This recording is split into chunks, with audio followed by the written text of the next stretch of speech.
সিনথিয়ার সৎমা তাকে চোর অপবাদ দিয়ে বাড়ি থেকে বের করে দিল। সিনথিয়ার নিজের জন্মদাতা পিতা দাঁড়িয়ে দাঁড়িয়ে দেখল সেটা। সিনথিয়ার হয়ে একটা কথা পর্যন্ত বলল না। এবারও ভাবল না এই মাঝরাতে সিনথিয়া কোথায় যাবে। সিনথিয়া, যার পুরো নাম সিনথিয়া আক্তার, সবেমাত্র অনার্স ফার্স্ট ইয়ারে পড়ছে। সিনথিয়া যখন ক্লাস 10-এ পড়ে তখন সিনথিয়ার মায়ের মৃত্যু হয়। বছর ঘুরতে না ঘুরতেই তার বাবা আবার দ্বিতীয় বিয়ে করে। তখন থেকেই সিনথিয়ার সাজানো গোছানো জীবনটা নষ্ট হয়ে যায়। সিনথিয়া অন্ধকার রাস্তা হেঁটে চলছে আর ভাবছে আজ সারাদিন তার সাথে কি কি হলো। আজ রোজ দিনকার মতো ভার্সিটি থেকে ফেরা মাত্রই সিনথিয়ার সৎমা তাকে বলেছিল সে যেন রান্নাবান্না সব করে নেয়। কিন্তু সিনথিয়ার শরীর কিছুটা খারাপ থাকায় সে ঘরে গিয়ে বিছানায় শুয়ে পড়তেই রাজ্যের ঘুম এসে তার চোখে হানা দেয়। সৎ মায়ের কথার যে অবাধ্য হয়েছিল সিনথিয়া, এটা সে মেনে নিতে পারেনি। তাই নিজের দামি গয়না সিনথিয়ার ব্যাগে লুকিয়ে রাখে। সিনথিয়ার বাবা রাতে বাড়ি ফেরা মাত্রই নিজের গয়না হারিয়ে যাওয়ার নাটক করে। তার নাকি সন্দেহ সিনথিয়ার উপর। মাঝ রাতে দরজা ধাক্কানোর আওয়াজ শুনে সিনথিয়া যখন উঠে দরজা খোলে, সাথে সাথে সৎমা ও বাবা মিলে সিনথিয়ার ঘরে ঢুকে পড়ে। তাকে কিছু না বলেই দুজনে মিলে তার ঘরে তল্লাশি চালানো শুরু করে। সিনথিয়া কিছুই বুঝতে পারছিল না। সিনথিয়ার সৎমা ব্যাগের মধ্যে চেক করে বলে। এই দেখ, পেয়ে গেছে আমার গয়না। সাথে সাথে সিনথিয়ার নিজের জন্মদাতা পিতা কোনো কিছু বিচার না করেই ঠাস করে তার গালে থাপ্পড় মেরে দিল। সিনথিয়া হতবাক নয়নে তাকিয়ে থাকলো। সিনথিয়ার সৎমা তার এবং তার মায়ের নামে একের পর এক কুকথা বলতে লাগলো। এসব করেও শান্ত হলো না তারা। সিনথিয়ার সৎমা তাকে হিড়হিড় করে টানতে টানতে বাড়ি থেকে বের করে দিল। এসব ভেবে নিজের চোখ দিয়ে বেরিয়ে পড়ে এক বিন্দু অশ্রু মুছে নিল সিনথিয়া। নিজের ভাগ্যকে তো বরণ করে নিতেই হবে। আচমকা কেউ পিছন থেকে সিনথিয়ার নাম ধরে ডাক দিল। সিনথিয়া। সিনথিয়া পিছনে ফিরে তাকালো। তাকে যে ডেকেছে সে আর কেউ নয়, তাদের পাড়ার বকাটে ছেলে রাজীব। ছেলেটা অনেক দিন থেকে সিনথিয়াকে বিরক্ত করে। আজই মাঝরাতে তাকে একা দেখে হয়তো কোনো কুবুদ্ধি এসেছে তার মাথায়। এমনটা ভেবেই সিনথিয়ার সারা শরীর শীতল হয়ে আসে। সে একবার ভাবলো দৌড়ে পালাবে, কিন্তু পালানোর আগেই রাজীব সিনথিয়ার সামনে এসে দাঁড়ালো। ভয়ে সিনথিয়ার মাথা কাজ করা বন্ধ করে দিল। খারাপ চিন্তাভাবনা ঘুরছিল সিনথিয়ার মনের মাঝে। রাজীব সিনথিয়াকে বলল। এত রাতে একা বাইরে কি করছো? জানো না এভাবে বাইরে থাকাটা নিরাপদ নয়? সিনথিয়া বেশ অবাক হয়ে গেল রাজীবের কথা শুনে। যেই ছেলেকে সিনথিয়া বিপদ মনে করে সেই কিনা সিনথিয়ার নিরাপত্তার কথা ভাবছে। সিনথিয়া এই নিয়ে বেশি কিছু ভাবল না। বরাবরের মতো রাজীবকে এড়িয়ে যাওয়ার চেষ্টা করলো, কিন্তু রাজীব সিনথিয়াকে সেই সুযোগ দিল না। সিনথিয়ার সামনে এগোনোর চেষ্টা করতেই তার হাত টেনে ধরল। সিনথিয়ার কিছু বলবে তার আগেই সিনথিয়ার উদ্দেশ্যে রাজীব বলল। আমার কথার উত্তর না দেওয়া ঠিক আছে, কিন্তু এত রাতে বাইরে থেকে নিজের বিপদ করিও না। চলো আমার সাথে সিনথিয়া, তোমাকে তোমার বাড়িতে পৌঁছে দিচ্ছি। সিনথিয়া নির্লিপ্ত কণ্ঠে বলল। আমি আর ওই বাড়িতে ফিরবো না। কেন ফিরবে না? সেটা আমার ব্যক্তিগত ব্যাপার। বুঝতে পেরেছি তোমার সৎমা আবার তোমাকে কিছু বলেছে, তাই না? চলো বলছি আমার সাথে, আমি ওই মহিলাকে শায়েস্তা করে তবে ছাড়বো। রাজীব সিনথিয়ার হাতটা শক্ত করে ধরল। সিনথিয়া হাতটা ছাড়িয়ে নিয়ে বলল। আপনাকে আমার ব্যাপারে এত ভাবতে হবে না। রাজীব এতক্ষণ শান্ত থাকলেও এবার আর চুপ থাকলো না। সিনথিয়াকে ধমক দিয়ে বলল। তুমি দেখছি ভালো কথা শোনার মেয়ে না। এতক্ষণ ভদ্র ভাষায় বলছি তাই কাজে দেয়নি। যদি আমার কথা না শোনো তাহলে কিন্তু এবার তোমাকে কোলে করে তুলে নিয়ে যাব। রাজীব যেমন মানুষ তাতে এই কাজটা করা তার পক্ষে খুব স্বাভাবিক। তাই সিনথিয়াও আর আপত্তি করল না।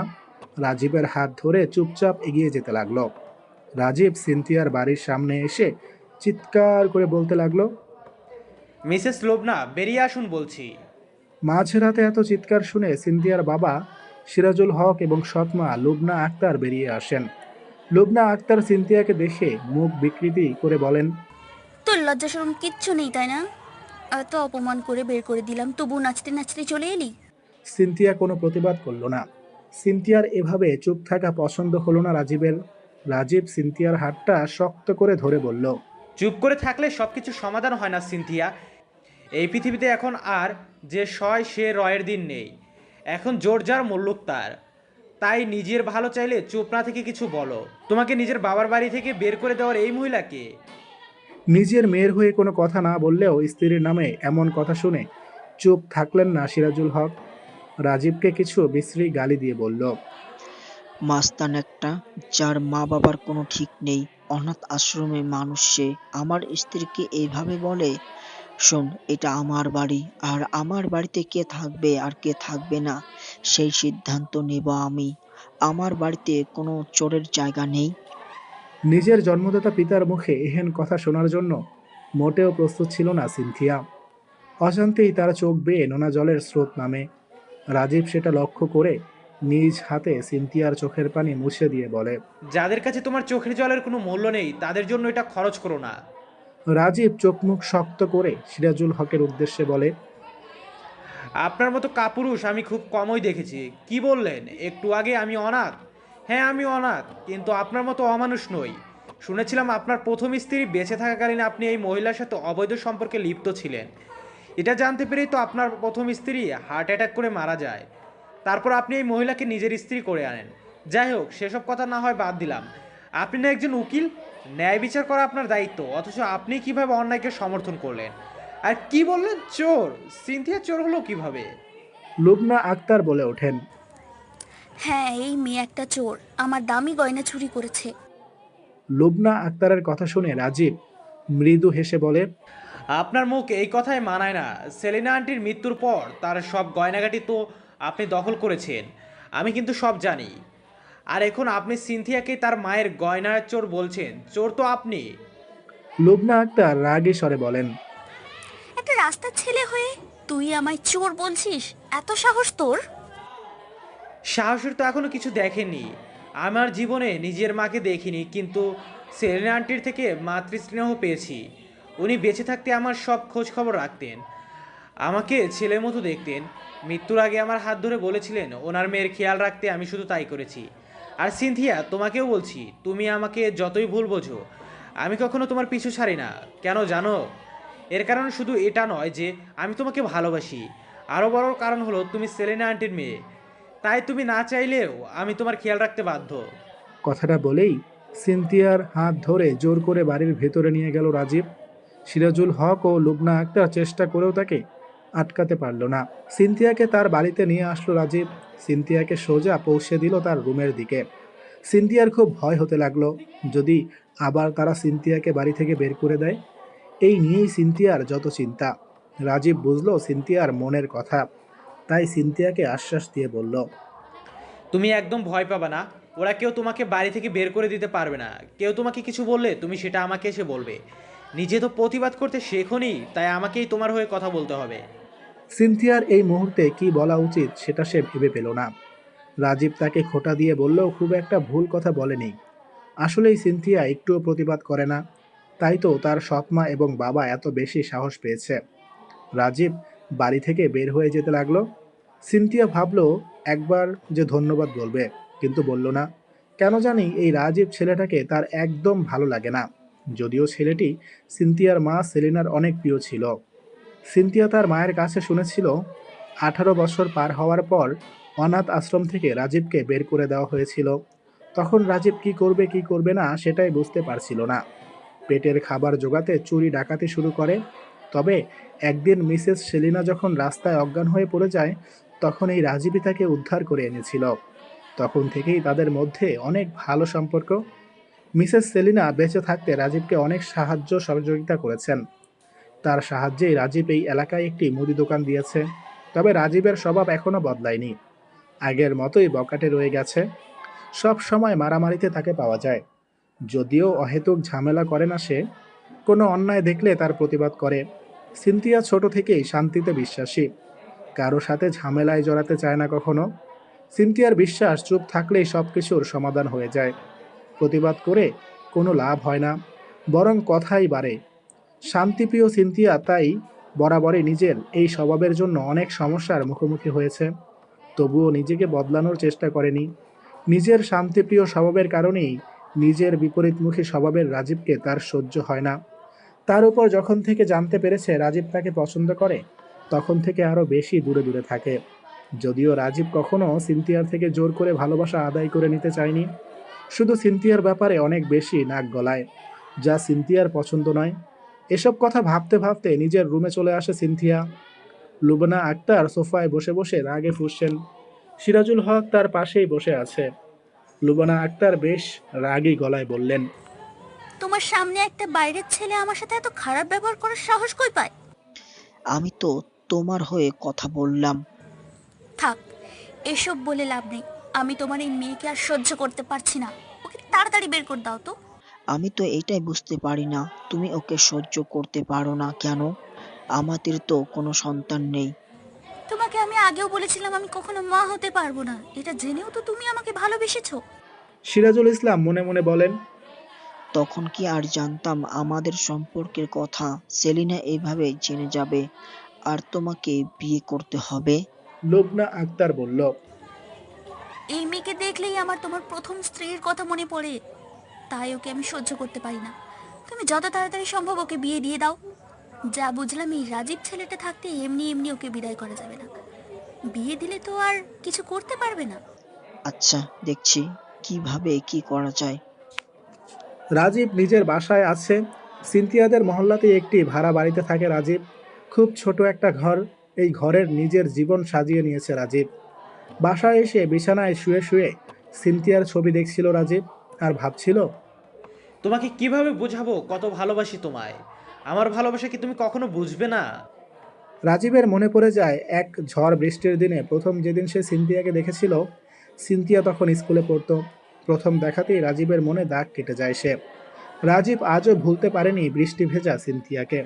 সেই থেকেই সিনথিয়া রাজত্ব করছে তার মনে। রাজীব কখনো চায় না জোরপূর্বক সিনথিয়াকে আদায় করে নিতে, বরং চায় সিনথিয়া যেন নিজে থেকে এসে তার কাছে ধরা দেয়। সিনথিয়ার জন্য যে তার অনুভূতি, সেই একই রকম অনুভূতির জন্ম হোক রাজীবের মনে। রাজীব জানে না কখনো তার এই চাওয়া পূর্ণ হবে কিনা, তবে সে খুব করে আল্লাহর কাছে চায় আল্লাহ যেন তার ইচ্ছাটা পূরণ করে। সিনথিয়া ভোরে ঘুম থেকে উঠে প্রথমেই ফজরের নামাজ আদায় করে নিল। গতকালের ঘটনার পর সিনথিয়া আজ আর কোনো ঝুঁকি নিতে চায় না। তাই নামাজ আদায় করে বাড়ির সব কাজ করা শুরু করে দিল। বাড়ি ঝাড়ু দেওয়া শেষ করে রান্নাঘরে চলে এলো। লুবনা আক্তার সকালে দেরি করে ঘুম থেকে ওঠেন। রান্নাঘরে এসে সিনথিয়াকে দেখে মুখ বাঁকিয়ে বলেন, আর ঢং করতে হবে না মহারানী। তুই কেমন কাল বুঝে গেছি। খুব তো নাগর জুটিয়েছিস। বাড়ি এসে আমাকে অপমান করে যায়। কথাগুলো শুনে সিনথিয়ার গা গুলিয়ে আসে। কারো চিন্তা ভাবনা এত নীচ কিভাবে হতে পারে, সেটা ভেবে পায় না সিনথিয়া। আজ তার খুব করে ইচ্ছা করছে প্রতিবাদ করতে, কিন্তু তখনই তার মনে পড়ে যায় গতকালের ঘটনা। এখন কিছু বললে যদি লুবনা আক্তার আবার তাকে বাড়ি থেকে বের করে দেয়, তাহলে কোথায় যাবে সিনথিয়া? তার তিন কুলে যে কেউ নেই। সিনথিয়ার মা তার পরিবারের অমতে সিরাজুল হককে বিয়ে করেছিল। তখনই পরিবারের সাথে সম্পর্ক ছিন্ন হয়ে গেছিল সেলিনার। তাই নিজের মামার বাড়ির সাথে কোনো যোগাযোগ নেই সিনথিয়ার। বাকি রইল বাবার পরিবার। সিরাজুল হকের দুই বোন বিদেশে থাকে, সেখানে যাওয়াও সম্ভব না সিনথিয়ার কাছে। তাই নিজের এই অসহায়ত্বের জন্য চুপ থাকাই ঠিক মনে করে সিনথিয়া। রান্নাবান্না শেষ করতে অনেক সময় পেরিয়ে যায়। সিরাজুল হক ও লুবনা আক্তার ব্রেকফাস্টের টেবিলে বসে আছে। সিনথিয়া তাড়াহুড়ো করে খাবার আনতে গিয়ে হাত থেকে সেগুলো পড়ে যায়। লুবনা আক্তার রেগে গিয়ে বলেন, দেখলে তো নিজের মেয়ের কাণ্ড। এমনি তো একে বাড়ি থেকে বের করে দিতে চাই না। সিনথিয়া ভয় পেয়ে গেল। সিরাজুল হক উঠে বললেন, আমার চেনা জানা একটা ছেলে আছে, ছেলেটা নতুন নতুন উকিল হয়েছে। ভাবছি ওর সাথে সিনথিয়ার বিয়ের ব্যাপারে কথা বলবো। লুবনা আক্তার ভাবলেশীন ভাবে বলেন, উকিল হোক আর মুচি হোক, যাকে পাও ধরে বিয়ে দিয়ে করিয়ে দাও। এই মেয়ে বিদায় হলেই আমার হয়। সিনথিয়ার মনে আঘাত লাগলো কথাগুলো শুনে। তাকে যে লুবনা আক্তার কতটা বোঝা মনে করছে, সেটা উপলব্ধি করতে পারছে সিনথিয়া। শুধু লুবনা আক্তার কেন, সিনথিয়ার বাবাও তাকে বোঝাই ভাবে। অথচ সিনথিয়ার মা বেঁচে থাকতে সবকিছু কতটা ভিন্ন ছিল। মা বাবার রাজকন্যা ছিল সিনথিয়া।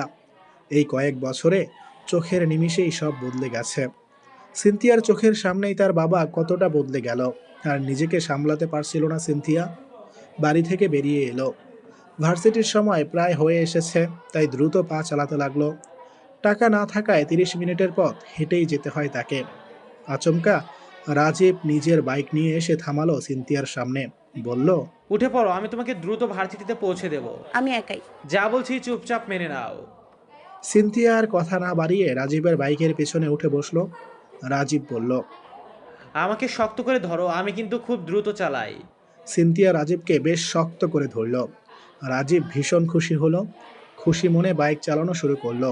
তার মনে এখন এই গানটি বাজছে, এই পথ যদি না শেষ হয় তবে কেমন হতো তুমি বলো তো। রাজীব নিজের বাইকে করে সিনথিয়াকে তার ভার্সিটির সামনে এসে নামিয়ে দিল। তারপর চলে গেল নিজের মতো। সিনথিয়া সামান্য ধন্যবাদটুকু দেওয়ার সময় পেল না। সিনথিয়া ভাবলো আজ অবধি রাজীব তাকে কতবার সাহায্য করেছে, কিন্তু সে কখনো তাকে ধন্যবাদ বলতে পারেনি, কখনো বলতে চায়নি, কখনো বলার আগেই রাজীব চলে গেছে। এসব ভেবেই সামান্য হাসে সিনথিয়া। রাজীব এমন একজন মানুষ যাকে সে ঘৃণাই করতে পারে না, আবার ভালোবাসতে পারে না। এসব নিয়ে ভাবনা চিন্তা করতে করতেই ভার্সিটিতে ঢুকলো সিনথিয়া। সাথে সাথে কয়েকজন মেয়ে এসে তাকে ঘিরে ধরল। সিনথিয়া ব্যাপারটা বুঝতে পারল না কিছুই। একজন মেয়ে সিনথিয়াকে উদ্দেশ্য করে বলল, তুমি সেই মেয়ে না যে গতকাল আরিয়ান চৌধুরী অভিককে থাপ্পড় দিয়েছিলে? আরেকজন বলল, এই মেয়েটাই তো ভিডিওতে তার এই সালোয়ার কামিজ দেখা গেছে। তার মানে এই সেই মেয়ে যে অভিকে থাপ্পড় দিয়েছিল। একে তো মেয়েগুলোর কথার বিন্দু মাত্র কিছু বুঝতে পারল না সিনথিয়া। যতটুকু বুঝলো, এখানে কোনো ভুল বোঝাবুঝি হয়েছে, কারণ সে তো কাউকে থাপ্পড় মারেনি। থাপ্পড় তো দূর, আজ অবধি কারোর সাথে উঁচু গলায় কথা বলেছে কিনা সন্দেহ। সেই মেয়ের উপর কিনা এমন অভিযোগ আনা হচ্ছে। সিনথিয়া মেয়েগুলোকে উদ্দেশ্য করে বলল, আপনারা আমায় ভুল বুঝছেন, আমি কাউকে থাপ্পড় দেইনি। ধরা পড়ে গেলে এমন মিথ্যা সবাই বলে। এখন এসব নাটক করে কোনো লাভ হবে না। চলো সবাই এই মেয়েটাকে নিয়ে অভির কাছে নিয়ে যাই, অভি বিচার করুক এই মেয়েটার। সিনথিয়াকে কিছু বলার সুযোগ না দিয়ে টানতে টানতে তাকে নিয়ে যাচ্ছিল সবাই। সিনথিয়া এতগুলো মেয়ের সাথে গায়ের জোরে পারল না, তাই কিছু করতে পারছিল না। মেয়েগুলো সিনথিয়াকে ভার্সিটির পেছনের দিকে নিয়ে গেল। সেখানে একটি কৃষ্ণচূড়া গাছের নিচে দাঁড়িয়ে আছে একটি ছেলে। তার পরনে কালো শার্ট ও প্যান্ট, তবে তার গায়ের রং অনেক ফর্সা। মেয়েগুলো সিনথিয়াকে যখন ছেলেটির সামনে নিয়ে গেল, তখন সেই ছেলেটি নিজের চোখের কালো সানগ্লাস খুলল। মেয়েগুলোর মধ্যে একজন বলল, এই সেই মেয়ে যে গতকাল আপনাকে থাপ্পড় মেরেছিল। সিনথিয়া বুঝলো এই ছেলেটি হয়তো সেই অভি, যাকে থাপ্পড় মারার অভিযোগে সিনথিয়াকে এখানে নিয়ে আসা হয়েছে। অভি সিনথিয়াকে ভালো করে পরখ করে বলল, তারপর মৃদু স্বরে বলল, কালো জিনিস বরাবরই আমার পছন্দ, কিন্তু এই কালো মেয়েটিকে আমার ভালো লাগলো না। আমাকে থাপ্পড় মারে এত দুঃসাহস! এক নিঃশ্বাসে কথাগুলো বলে কোনো কিছু বিবেচনা না করেই সজোরে থাপ্পড় বসিয়ে দিল সিনথিয়ার গালে। সিনথিয়া সবার সামনে এমন অপমানিত হয়েও প্রতিবাদ করার সাহস পেল না। মেয়েটা যে বরাবরই এমন। তবে ন্যাকা কান্নাও করল না। সে শুধু নির্বাক চাহনিতে তাকিয়ে রইল অভি নামের অতীব সুদর্শন ছেলেটির দিকে। মনে মনে ভাবল, লোকটা দেখতে যত সুন্দর, এর মন ঠিক ততটাই কুৎসিত। ভিড়ের মাঝে আচমকা একটি ছেলে আরেকটি মেয়েকে টেনে নিয়ে আসলো। ছেলেটিকে দেখে অভি বলল, মিরাজ, তুই এসে গেছিস। দেখ, এই সেই মেয়ে যে গতকাল আমাকে থাপ্পড় দিয়েছিল। আজ আমি রিভেঞ্জ নিয়ে নিলাম। মিরাজ নামের ছেলেটা ভরকালো। তার জোড়া ভ্রুযুগল কুঁচকে গেল। সে হতবাক নয়নে তাকিয়ে বলল, এসব কি বলছিস তুই? কোনো মেয়ের উপর প্রতিশোধ নিলি? এই দেখ, আমি যে মেয়েটাকে সাথে করে নিয়ে এসেছি সে তোকে থাপ্পড় মেরেছিল। মনে নেই কয়েকদিন আগে এই মেয়েটা তোকে প্রপোজ করেছিল, তুই রিজেক্ট করে দিয়েছিলি। তার প্রতিশোধ নেওয়ার জন্য মুখে মাস্ক পরে তোকে থাপ্পড় মেরে পালিয়েছে। কিন্তু ও জানে না মিরাজের চোখে ফাঁকি দেওয়া এত ইজি নয়। মিরাজের কথা শুনে সবার মুখ থমথমে হয়ে গেল। সিনথিয়া সাহস করে এবার বলল, আমাকে যদি যথেষ্ট অপমান করা হয়ে থাকে তাহলে আমি আসি। বরাবরই ঝামেলার থেকে দূরত্ব বজায় রেখে চলতে পছন্দ করে সিনথিয়া। তাই নিজের প্রতি হওয়া এই অন্যায়ের কোনো প্রতিবাদ করতে তার মন চাইল না। কি হবে প্রতিবাদ করে? সেই তো দিন শেষে এসব নিয়ে ঝামেলা বাড়বে। বাড়িতে সৎমা আর বাবার অত্যাচারের থেকে ভার্সিটিতে এসেই যা একটু শান্তি পায়। এখন যদি সেই শান্তিটাও না থাকে, তাহলে তার জীবন দুর্বিষহ হয়ে উঠবে। মিরাজ নামের ছেলেটা এবার বলল, আমি যদি কোনো ভুল না করে থাকি অবি, তাহলে তুই বোধহয় এই মেয়েটাকে সুন্দর করে শাস্তি দিয়েছিস। বাট এটা তো ঠিক হয়নি, মেয়েটা তো ইনোসেন্ট ছিল। তোর ওকে সরে বলা উচিত। অভি অহংকারী ভাব নিয়ে বলল, আমি কাউকে সরি বলি না। ভুল তো হতেই পারে। প্রয়োজনে সেই ভুলের জন্য আমি ক্ষতিপূরণও দেব। কথাটা বলে নিজের পকেট থেকে 10,000 টাকা বের করে সিনথিয়ার হাতে ধরিয়ে দিয়ে বলে, এই নিন আপনার ক্ষতিপূরণ। আশা করি একটা থাপ্পড়ের বদলে এটা যথেষ্টই আছে। সিনথিয়া টাকাটা নিল না। প্রতিবাদ না করলেও তার আত্মসম্মান বোধ তো আর শূন্য নয়। তাই টাকা না নিয়েই চলে গেল নিজের ক্লাসের দিকে। অভি সকলের উদ্দেশ্যে বলল, আমাকে কি মেয়েটা অ্যাটিচিউড দেখিয়ে গেল? হোয়াট এভার, ওকে নিয়ে পরে ভাবা যাবে। আগে এই মেয়েটার ব্যবস্থা করি। আমাকে আহিয়ান চৌধুরী অবিকে থাপ্পড় মারা, আর তোমাদেরকেও শাস্তি পেতে হবে ভুল মানুষকে নিয়ে আসার জন্য। Just wait. সিনথিয়া ক্লাসে এসে নিজের মতো একটি সিটে বসে পড়েছে। এই ভার্সিটিতে তার তেমন কোনো বন্ধু নেই, কারোর সাথে সহজে মিশতেও পারে না সিনথিয়া। ছোটবেলা থেকেই সে এমন, নিজেকে নিয়েই ভাবে সব সময়, কারোর সাথে বেশি কথাও বলে না। তাই সিনথিয়ার ছোট থেকেই তেমন কোনো ঘনিষ্ঠ বন্ধু বান্ধব ছিল না। আজ ক্লাসে সিনথিয়া একেবারে শেষের দিকে ডেস্কে বসেছে। এমনিতে সে সামনেই বসে, তবে আজ যা কাণ্ড হলো তাই তার আসতে দেরি হয়ে গেছে, যার ফলে সামনের ডেস্কগুলো সব ভর্তি হয়ে গেছে। অজ্ঞতা সিনথিয়াকে বাধ্য হয়ে পেছনের দিকেই বসতে হলো। ক্লাসে লেকচারার প্রবেশ করলো। সিনথিয়া ক্লাসে মনোযোগ দিল। ক্লাস শুরুর ঠিক 5 মিনিট পর একটি মেয়ে দৌড়াতে দৌড়াতে ক্লাসরুমের সামনে এসে বলল, may I come in sir? Lecturer বিরক্ত হয়ে ঘড়ির দিকে তাকালেন, খানিকটা রাগী গলায় বললেন, ক্লাস শুরু হয়েছে 5 মিনিট আগে। এত লেট হলে চলবে? তাড়াতাড়ি আসার চেষ্টা করবে। নেক্সট টাইম থেকে যেন দেরি না হয়। মেয়েটি মাথা নাড়িয়ে সম্মতি জানালো। লেকচারারের অনুমতি পেয়ে ভিতরে আসলো। কোনো সিট ফাঁকা না পেয়ে সিনথিয়ার পাশেই বসে পড়ল মেয়েটি। সিনথিয়া এক পলক তাকালো মেয়েটির দিকে। তাকে কেমন যেন খুশি খুশি লাগছে। সিনথিয়া ভ্রু কুঁচকালো। এক্ষুনি লেকচারারের বকা খেলো আর এখন এত খুশি দেখাচ্ছে। সিনথিয়া এ বিষয়ে বেশি কিছু না ভেবে পড়ায় মন দিল। একটু পর লেকচারার জন্য নোট করতে বলল। তখন মেয়েটি সিনথিয়াকে বলল, আমি আজ পেন আনতে ভুলে গেছি। তোমার কাছে কি এক্সট্রা পেন হবে? অজানা একটি মেয়ে তুমি বলে ডাকায় বেশ অস্বস্তি বোধ করলো সিনথিয়া। তবে তার কাছে অতিরিক্ত কলম ছিল, তাই দিয়ে দিল। মেয়েটার দিকে কলম বাড়িয়ে দিতেই সে মৃদু হেসে কলমটা নিয়ে কৃতজ্ঞতার সাথে সিনথিয়াকে বলল, থ্যাঙ্কস। আমি ঝর্ণা। তোমার নাম কি? সিনথিয়া জোরপূর্বক হেসে বলল, আমার নাম সিনথিয়া আক্তার। Nice name. আচ্ছা, তুমি কি এই ভার্সিটিতে নতুন? আগে তো তোমায় খেয়াল করিনি। সিনথিয়া অবাক হলো না, কারণ ধুলোবালিতে অ্যালার্জি থাকার জন্যে সে রোজ মাস্ক পরে ভার্সিটিতে আসে। কেউ সেভাবে তার চেহারা দেখেনি। আজ তাড়াহুড়োয় মাস্ক না পরেই এসেছে। তবে ক্লাস চলাকালীন কথা বাড়াতে চায় না জন্য বলল, ক্লাস শেষের পর কথা বলি। ক্লাস শেষ হলে সিনথিয়া বেরিয়ে আসে। তার সাথে সদ্য পরিচয় হওয়া ঝর্ণা নামের মেয়েটাও সিনথিয়ার পিছু পিছু চলে আসে। মেয়েটা বড্ড বেশি মিশুক। সিনথিয়া কারোর সাথে সহজে মিশতে পারে না, তার জন্য অস্বস্তি হচ্ছিল তার। ঝর্ণা সিনথিয়াকে বিভিন্ন প্রশ্ন করছে, নিজের সম্পর্কেও অনেক কিছু বলছে। সিনথিয়া শুধু শ্রোতা হয়ে সব সব শুনছে। কথা বলার আগ্রহ তার মধ্যে খুব একটা নেই। ঝর্ণার যেমন সেসবে কোনো ভাবাবেগ নেই, সে নিজের মতো বকবক করেই চলেছে। সিনথিয়া ভার্সিটি থেকে বেরিয়ে যাচ্ছিল। ঝর্ণা আচমকা তার হাত টেনে বলে, চলে যাচ্ছ কেন? ক্যান্টিনে চলো, কিছু খাই। সিনথিয়া বেশ অপ্রস্তুত হয়ে যায়, কারণ তার কাছে তো টাকা নেই। খুব খিদেও পেয়েছে। বাড়ির যা পরিস্থিতি, দেখলো আজ খাবার জুটবে বলে মনে হয় না। সিনথিয়া কয়েকটা টিউশনি করিয়ে নিজের খরচ চালায়। ভার্সিটি থেকে ফিরেই তাকে টিউশনি করাতে যেতে হবে।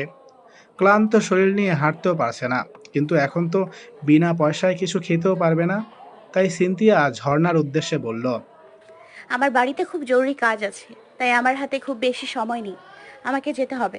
ঝর্ণা কোনো কথাই যেন শুনল না। সিনথিয়াকে এক প্রকার জোর করে ক্যান্টিনের দিকে টেনে নিয়ে গেল। অতঃপর সিনথিয়াকে নিজের পাশে বসিয়ে দিল। সিনথিয়াকে কিছু বলার সুযোগ না দিয়ে বলে, তুমি আজ থেকে আমার ফ্রেন্ড। আর আমার একটা রুলস আছে, যারা আমার নতুন ফ্রেন্ড হয় তাদের আমি ট্রিট দিই। সেই অনুযায়ী আজ তুমি আমার থেকে ট্রিট ডিজার্ভ করো। বলো, কি খাবে তুমি? সিনথিয়া না করতে যেও পারল না। জীবন এমন আন্তরিকতা অনেক দিন থেকে পায় না সিনথিয়া। মায়ের মৃত্যুর পর কেউ সেভাবে সিনথিয়ার খেয়াল রাখেনি, কিংবা তাকে নিয়ে ভাবেনি। তাই ঝর্ণার এমন আন্তরিক আবেদন ফেলতে পারল না সে। বলল, আপনি যেহেতু আমায় ট্রিট দেবেন, তাই আপনার যা মন চায় দিন। সিনথিয়ার কথা শুনে ভ্রু কুঁচকালো ঝর্ণা, বলল, আপনি আবার কি? আমরা না ফ্রেন্ড? ফ্রেন্ডদের আবার কে আপনি বলে? আমাকে তুমি করে বলবা, না হলে তোমার সাথে কিন্তু আর কথা বলবো না। সিনথিয়া খানিকটা থতমত খেল। সামাজিকতার বড্ড অভাব তার মধ্যে। খুব মেপে কথা বলে। তবুও ঝর্ণার মন রাখতে বলল। আচ্ছা, তুমি করেই বলবো। ঝর্ণা নিজের পছন্দসই খাবার অর্ডার করলো। অতঃপর দুজনে মিলে খাবার খেলো। ক্যান্টিন থেকে খাওয়া দাওয়া শেষ করে ঝর্ণার সাথে ভার্সিটি থেকে বাইরে আসলো সিনথিয়া। আচমকা তাদের সামনে এসে একটি বাইক থামলো। রাজীব এসেছে তার বাইক নিয়ে। সিনথিয়ার সামনে এসে তার দিকে হেলমেট বাড়িয়ে দিয়ে বলল। এটা পরে তাড়াতাড়ি উঠে আসো। সিনথিয়া আপত্তি করবে কিনা ভাবছিল। এমন সময় ঝর্ণা তার কানের কাছে ফিসফিস করে বলল। এটা কে? তোমার বয়ফ্রেন্ড? বাবা, তোমার বয়ফ্রেন্ডও আছে? সিনথিয়া থতমত খেয়ে বলল। না না, তেমনটা নয়। আরে এত লজ্জা পাওয়ার কিছু নেই। মানুষের তো বয়ফ্রেন্ড থাকতেই পারে, এতে লজ্জার কি আছে? আমার নিজেরও তো বয়ফ্রেন্ড আছে, সেই ভার্সিটিতেই পড়াশোনা করে। একদিন তোমার সাথে দেখা করিয়ে দিব। এখন তুমি তোমার বয়ফ্রেন্ডের সাথে যাও। Good bye. সিনথিয়াকে কিছু বলার সুযোগ না দিয়ে ঝর্ণা চলে যায়। সিনথিয়াও বেশি কিছু না ভেবে হেলমেট পরে রাজীবের বাইকে উঠে পড়ে। কারণ সে চেনে রাজীবকে। তাকে হাজার বারণ করেও কোনো লাভ নেই। তাই খামোকা প্যাচালে না জড়ানোই শ্রেয় মনে করলো সিনথিয়া। রাজীব সিনথিয়াকে তার বাড়ির ঠিক সামনে এসে নামিয়ে দিল। সিনথিয়া আজও তাড়াহুড়োয় রাজীবকে ধন্যবাদ না দিয়ে চলে যাচ্ছিল। তখন পেছন থেকে রাজীব বলে ওঠে। যেচে উপকার করে জন্য কি সামান্য ধন্যবাদটুকুও পাবো না? সিনথিয়া বিব্রত বোধ করে। পিছনে ফিরে রাজীবকে ধন্যবাদ জানায়। রাজীব মৃদু হেসে সিনথিয়ার দিকে তাকিয়ে থাকে। খুব একটা সৌন্দর্য নেই এই মেয়ের মধ্যে। গায়ের রংটা বেশ চাপা। চেহারাতেও সেরকম লাবণ্য নেই। তবুও রাজীবের কেন জানি এই মেয়েটাকে খুব ভালো লাগে, যাকে বলে মন থেকে ভালো লাগা। তবে রাজীব দেখতে যথেষ্ট সুন্দর। সিনথিয়া আর বেশিক্ষণ দাঁড়িয়ে থাকে না, বাড়ির ভিতরে চলে যায়। অতঃপর রাজীবও প্রস্থান নেয়। বাড়িতে প্রবেশ করতেই নতুন করে অশান্তির মুখোমুখি হয় সিনথিয়া। লুবনা আক্তার ছাদে ছিলেন। সেখান থেকে তিনি দেখেছেন রাজীব সিনথিয়াকে বাড়ির সামনে নামিয়ে দিয়ে গেছে। এই নিয়েই অশান্তির সূত্রপাত। লুবনা আক্তার উচ্চস্বরে বলছিলেন। বিহায়া মেয়ে নাগরের সাথে ঢং করতে খুব ভালো লাগে। শুধু কাজের বেলাতেই যত ভুল। সকালে কত দামি প্লেটগুলো ভেঙে দিল। শোন, তোর ঢং আমি বের করছি। তোর বাবার সাথে কথা হয়েছে, যত দ্রুত সম্ভব তোকে বিয়ে দিয়ে এই বাড়ি থেকে দূর করব। আবার দেখিস যে নাগর জুটিয়েছিস তার সাথে আবার ভেগে টেগে যাস না। দাঁড়িয়ে দাঁড়িয়ে এত বাজে কথা শুনতে খুব খারাপ লাগছিল সিনথিয়ার। তাই সে দৌড়ে নিজের রুমে চলে গেল। প্রতিবাদ করলে যেখানে সমস্যা বাড়ে, সেখানে প্রতিবাদ না করাই শ্রেয় মনে করে সিনথিয়া। রুমে এসে ফুপিয়ে কাঁদতে থাকে। সেলিনা আক্তারের ছবির সামনে দাঁড়িয়ে কান্না ভেজা গলায় বলে। তুমি আমায় কেন ছেড়ে গেলে আম্মু? তুমি যাওয়ার পর যে আমাকে কেউ ভালোবাসে না, আমি যে আর পারছি না। আমাকে তুমি নিজের সাথে নিয়ে যাচ্ছ না কেন? দুটো টিউশনি করিয়ে বাড়ি ফিরতে বেশ সময় লেগে গেল সিনথিয়ার। নিজের মুঠোফোন বের করে দেখল প্রায় সন্ধ্যা 7:30 বেজে গেছে। সামনে তার এক স্টুডেন্টের অ্যানুয়াল এক্সাম, তাই বেশি বেশি করাতে হচ্ছে। এর জন্য অবশ্য অতিরিক্ত বেতনও পাবে সিনথিয়া। তবে সিনথিয়ার খুব ভয় লাগছিল। রাতের আধারে কয়েকটা গলি তাকে হেঁটেই পার করতে হবে। সিনথিয়া দোয়াদুরুদ পড়ে যাচ্ছিল। আচমকা একটা গলির ভিতরে কয়েকজন ছেলেকে ক্যারাম বোর্ড খেলতে দেখতে পায়। সিনথিয়ার বুক ভয়ে কাঁপতে থাকে। মনে সাহসের সঞ্চার করে সামনে এগিয়ে যাচ্ছিল সিনথিয়া। সিনথিয়াকে উদ্দেশ্য করে ইতিমধ্যেই একটা ছেলে বাজে কথা ছুড়ে দিয়েছে। বলেছে, এত রাতে চিড়িয়া যাচ্ছে কোথায়? সিনথিয়া সেসব কথাকে উপেক্ষা করে এগিয়ে যাচ্ছিল। আচমকা একটি ছেলে এসে তার হাত টেনে ধরে। সিনথিয়ার দিকে তাকিয়ে বিশ্রী হাসি দিয়ে বলে। এসেই যখন পড়েছো তখন আমাদের সাথে কিছু সময় থেকে যাও। ভয়ে স্থির হয়ে গেল সিনথিয়া। লক্ষ্য করলো তার পুরো শরীর ঘামছে। এরকম পরিস্থিতিতে পড়বে জানলে কখনোই অতিরিক্ত সময় টিউশনি পড়াতে রাজি হতো না। একে একে অনেকগুলো ছেলে সিনথিয়ার সামনে এলো। তাদের মধ্যে কয়েকজন নাক ছিটকিয়ে বলল, এই মেয়েটা তো দেখতে একদমই ভালো না, একে দিয়ে কি করব আমরা? তখন যেই ছেলেটি সিনথিয়ার হাত ধরেছিল সে বলে, আরে মেয়ে তো মেয়ে হয়, সুন্দরী কম সুন্দরবনের বড় কথা নয়। নাই মামার থেকে কানা মামাই ভালো। আজ যখন একেই পেয়েছি তখন একে দিয়ে কাজ চালিয়ে নিই। সিনথিয়ার এই মুহূর্তে রাজীবের কথা খুব মনে পড়ছিল। রাজীব থাকলে কিছু করতে পারত। সিনথিয়াকে রক্ষার কাজটা বেশ ভালোই করত। সিনথিয়া একটা সুযোগ খুঁজছিল পালাবার, কিন্তু ছেলেগুলো এমনভাবে তাকে ঘিরে ধরেছিল যে তাদের থেকে পালানো সম্ভব ছিল না। সিনথিয়া আশা ছেড়ে দিল, ভাবলো আজ তার সর্বনাশ, আর কেউ আটকাতে পারবে না। এমন সময় পুলিশের গাড়ির সাইরেন শোনা গেল। সাথে সাথে এই ছেলেগুলো সব ভয়ে পালিয়ে গেল, ভাবলো হয়তো পুলিশ এসেছে। সিনথিয়ার কাছে সবটা স্বপ্ন লাগছিল। আজ যে এভাবে রক্ষা পাবে সেটা ভাবতেও পারেনি। সে সামনে এগিয়ে গেল, কিন্তু পুলিশের গাড়ি দেখতে পেল না। সিনথিয়া বেশ অবাক হলো। সাথে সাথেই কেউ তার সামনে থেকে বলল, পুলিশ আসেনি, আমি ফোনের মাধ্যমে পুলিশের গাড়ির সাইরেন শুনিয়েছি। সিনথিয়া চকিত হয়ে সামনে তাকালো। তার সামনে দাঁড়িয়ে আছে অভি। সিনথিয়া একবার দেখাতেই তাকে চিনতে পারলো। এটাই তো সেই ছেলে যে আজ সকালে তাকে ভুল বুঝে থাপ্পড় মেরেছিল। আর এই ছেলেই কিনা এত বড় বিপদ থেকে রক্ষা করলো। সিনথিয়ার কোনো রূপ অনুভূতি প্রকাশ হচ্ছে না। অভি সিনথিয়ার মুখোমুখি দাঁড়িয়ে বলল, আমি আজ সকাল থেকেই ভাবছিলাম কিভাবে তোমাকে থাপ্পড় দেওয়ার ক্ষতিপূরণ করব। এখন তো সুযোগ নিজে থেকে আমার সামনে এসে ধরা দিল। ভাগ্যিস আমি এই পথ দিয়ে যাচ্ছিলাম। হোয়াট এভার, আই থিঙ্ক তোমার ক্ষতিপূরণ আমি করে দিয়েছি। কারণ আজ আমি না থাকলে তোমার কী অবস্থা হতো বুঝতেই পারছো। এখন আমি টেনশন মুক্ত। তুমি যাও নিজের মতো, আমি যাই আমার মতো। সিনথিয়ার ভীষণ অদ্ভুত লাগলো অভি নামের ছেলেটার কথাবার্তা। এত রাতে একটা মেয়ে বিপদে পড়েছিল, অভির তো উচিত ছিল সিনথিয়াকে বাড়িতে পৌঁছে দেওয়া। পরক্ষণেই নিজের ভাবনার জন্য নিজের উপরেই সিনথিয়ার করুণা হলো। সে খুব সিনেমাটিক চিন্তা ভাবনা করছে। একমাত্র সিনেমাতেই এমন সম্ভব, বাস্তবে তো যে যার স্বার্থ নিয়ে ব্যস্ত। সিনথিয়ার মাথায় এমন সময় রাজীবের চিন্তা এলো। রাজীব থাকলে হয়তো এতটা নির্দয় হতো না। বেশি কিছু না ভেবে সামনের দিকে পা বাড়ালো সিনথিয়া। এমন সময় পেছন থেকে অভি বলে উঠল, হেই মিস, যাওয়ার আগে আমাকে থ্যাঙ্কস তো দিয়ে যান।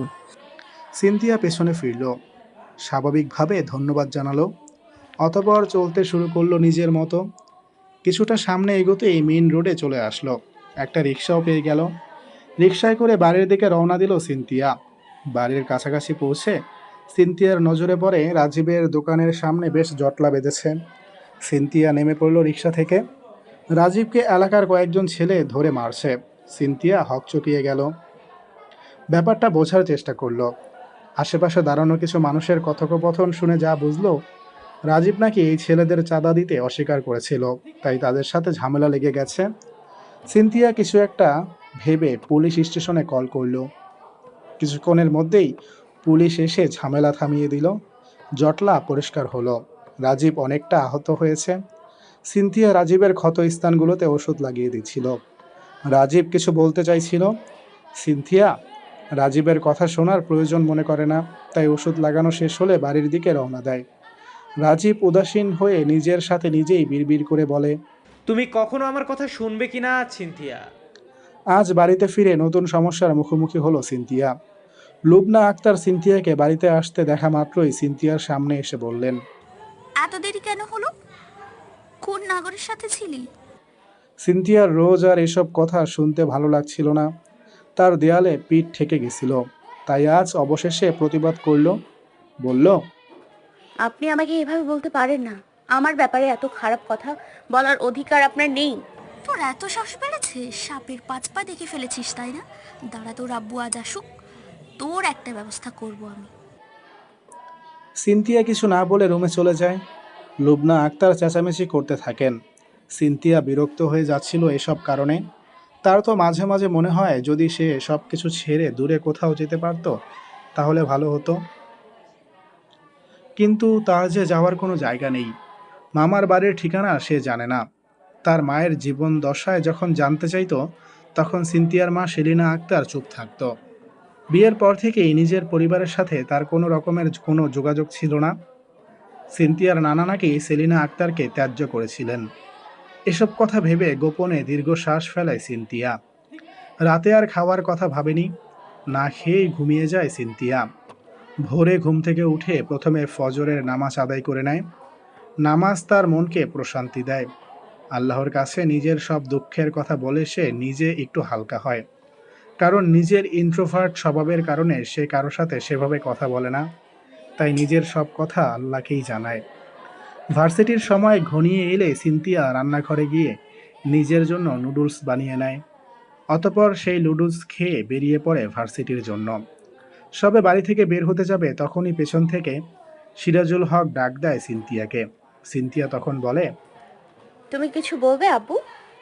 হ্যাঁ বলবোই তো, তোর নাকি বেশি বাড়াবাড়ি চলছে আজকাল। শোন, তোর এখন বিয়ের বয়স হয়েছে, আমি আর তোকে খাওয়াতে পারবো না।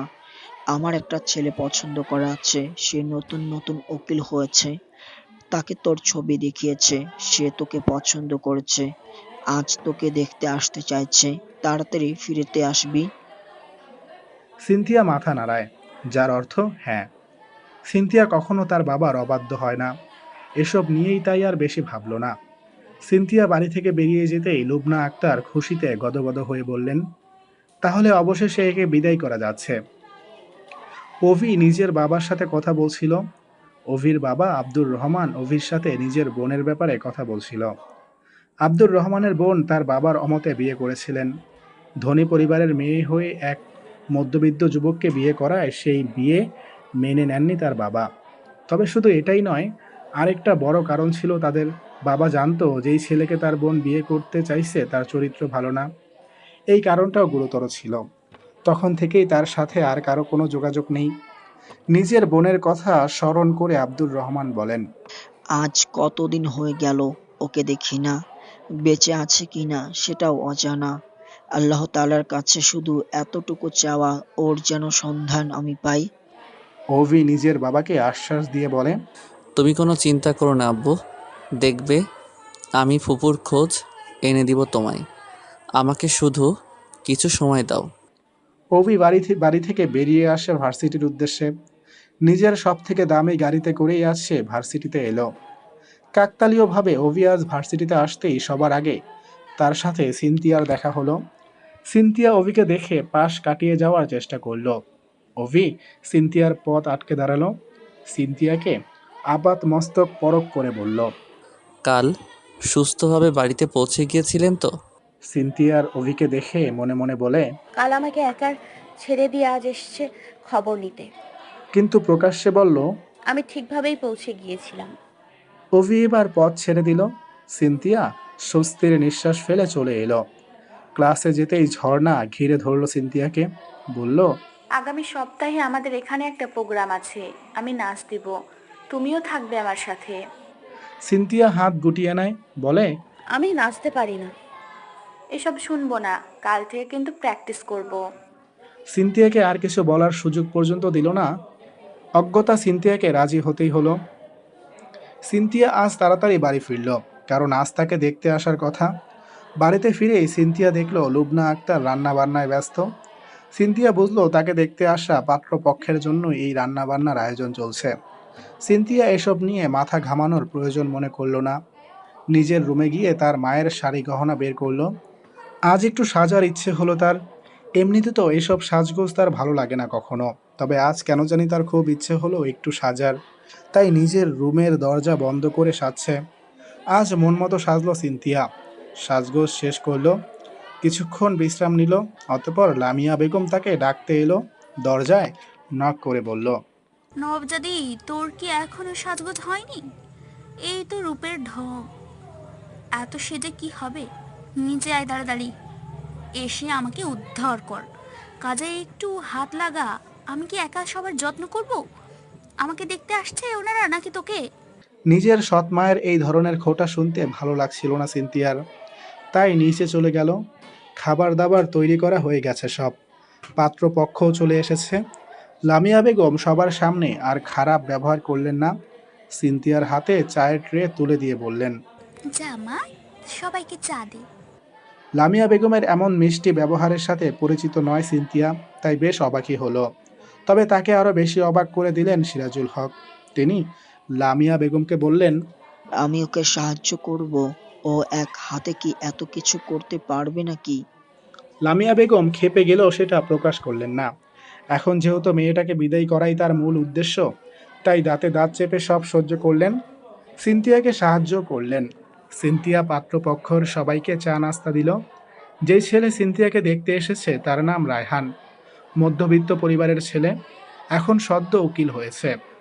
রায়হানের মা বাবা চাচা চাচি তার সাথে এসেছে সিনথিয়াকে দেখতে। সিনথিয়ার কাছে সবার ব্যবহার বেশ বাড়াবাড়ি রকমের, লোক দেখানো লাগে। মনে হয় তারা যেন একটু বেশি ভাব জমাতে চাইছে। যেমন রায়হানের মা সিনথিয়াকে বলে, শুনেছি তোমার আসল মা নাকি মারা গেছেন। কোনো চিন্তা করো না, বিয়ের পর আমি তোমার আরেক মা হব। রায়হানের চাচি তো আরেক ধাপ উপরে গিয়ে বলেন, তোমার মতো মেয়েই তো আমাদের চাই। তোমার মতো মেয়ে লাখে একটা খুঁজে পাওয়া যায়। রায়হান নামের ছেলেটাও সিনথিয়ার বেশ অস্বাভাবিক লাগে। এসেছে থেকেই কিরকম ভাবে দেখছে সিনথিয়াকে, মনে হচ্ছে চোখ দিয়েই গিলে খাবে। দুই পরিবার মিলে বিয়ে ঠিক করে নিল। 2 সপ্তাহ পরে নাকি বিয়ে। রায়হানের পরিবার থেকে বিয়ের জন্য একটু বেশি তাড়াহুড়ো হচ্ছে। এর কারণ সিনথিয়া বুঝলো না, অথচ কেউ একবার সিনথিয়ার মত জানতে চাইল না যে সে বিয়েতে রাজি কিনা। তার জীবনের এত বড় একটা সিদ্ধান্ত তার অমতেই সবাই নিয়ে নিচ্ছে। সিনথিয়া চাইলেও কিছু করতে পারছে না, কারণ লামিয়া বেগম ও সিরাজুল হক তার বিয়ে না দিয়ে যে শান্তি পাবে না, সেটা দিনের আলোর মতো পরিষ্কার হয়ে গেছে সিনথিয়ার সামনে। তাই নিজের নিয়তিকে মেনে নেওয়াই শ্রেয় মনে করলো সিনথিয়া। বিয়ের কথাবার্তা ঠিক করে ফিরে গেল রায়হানের পুরো পরিবার।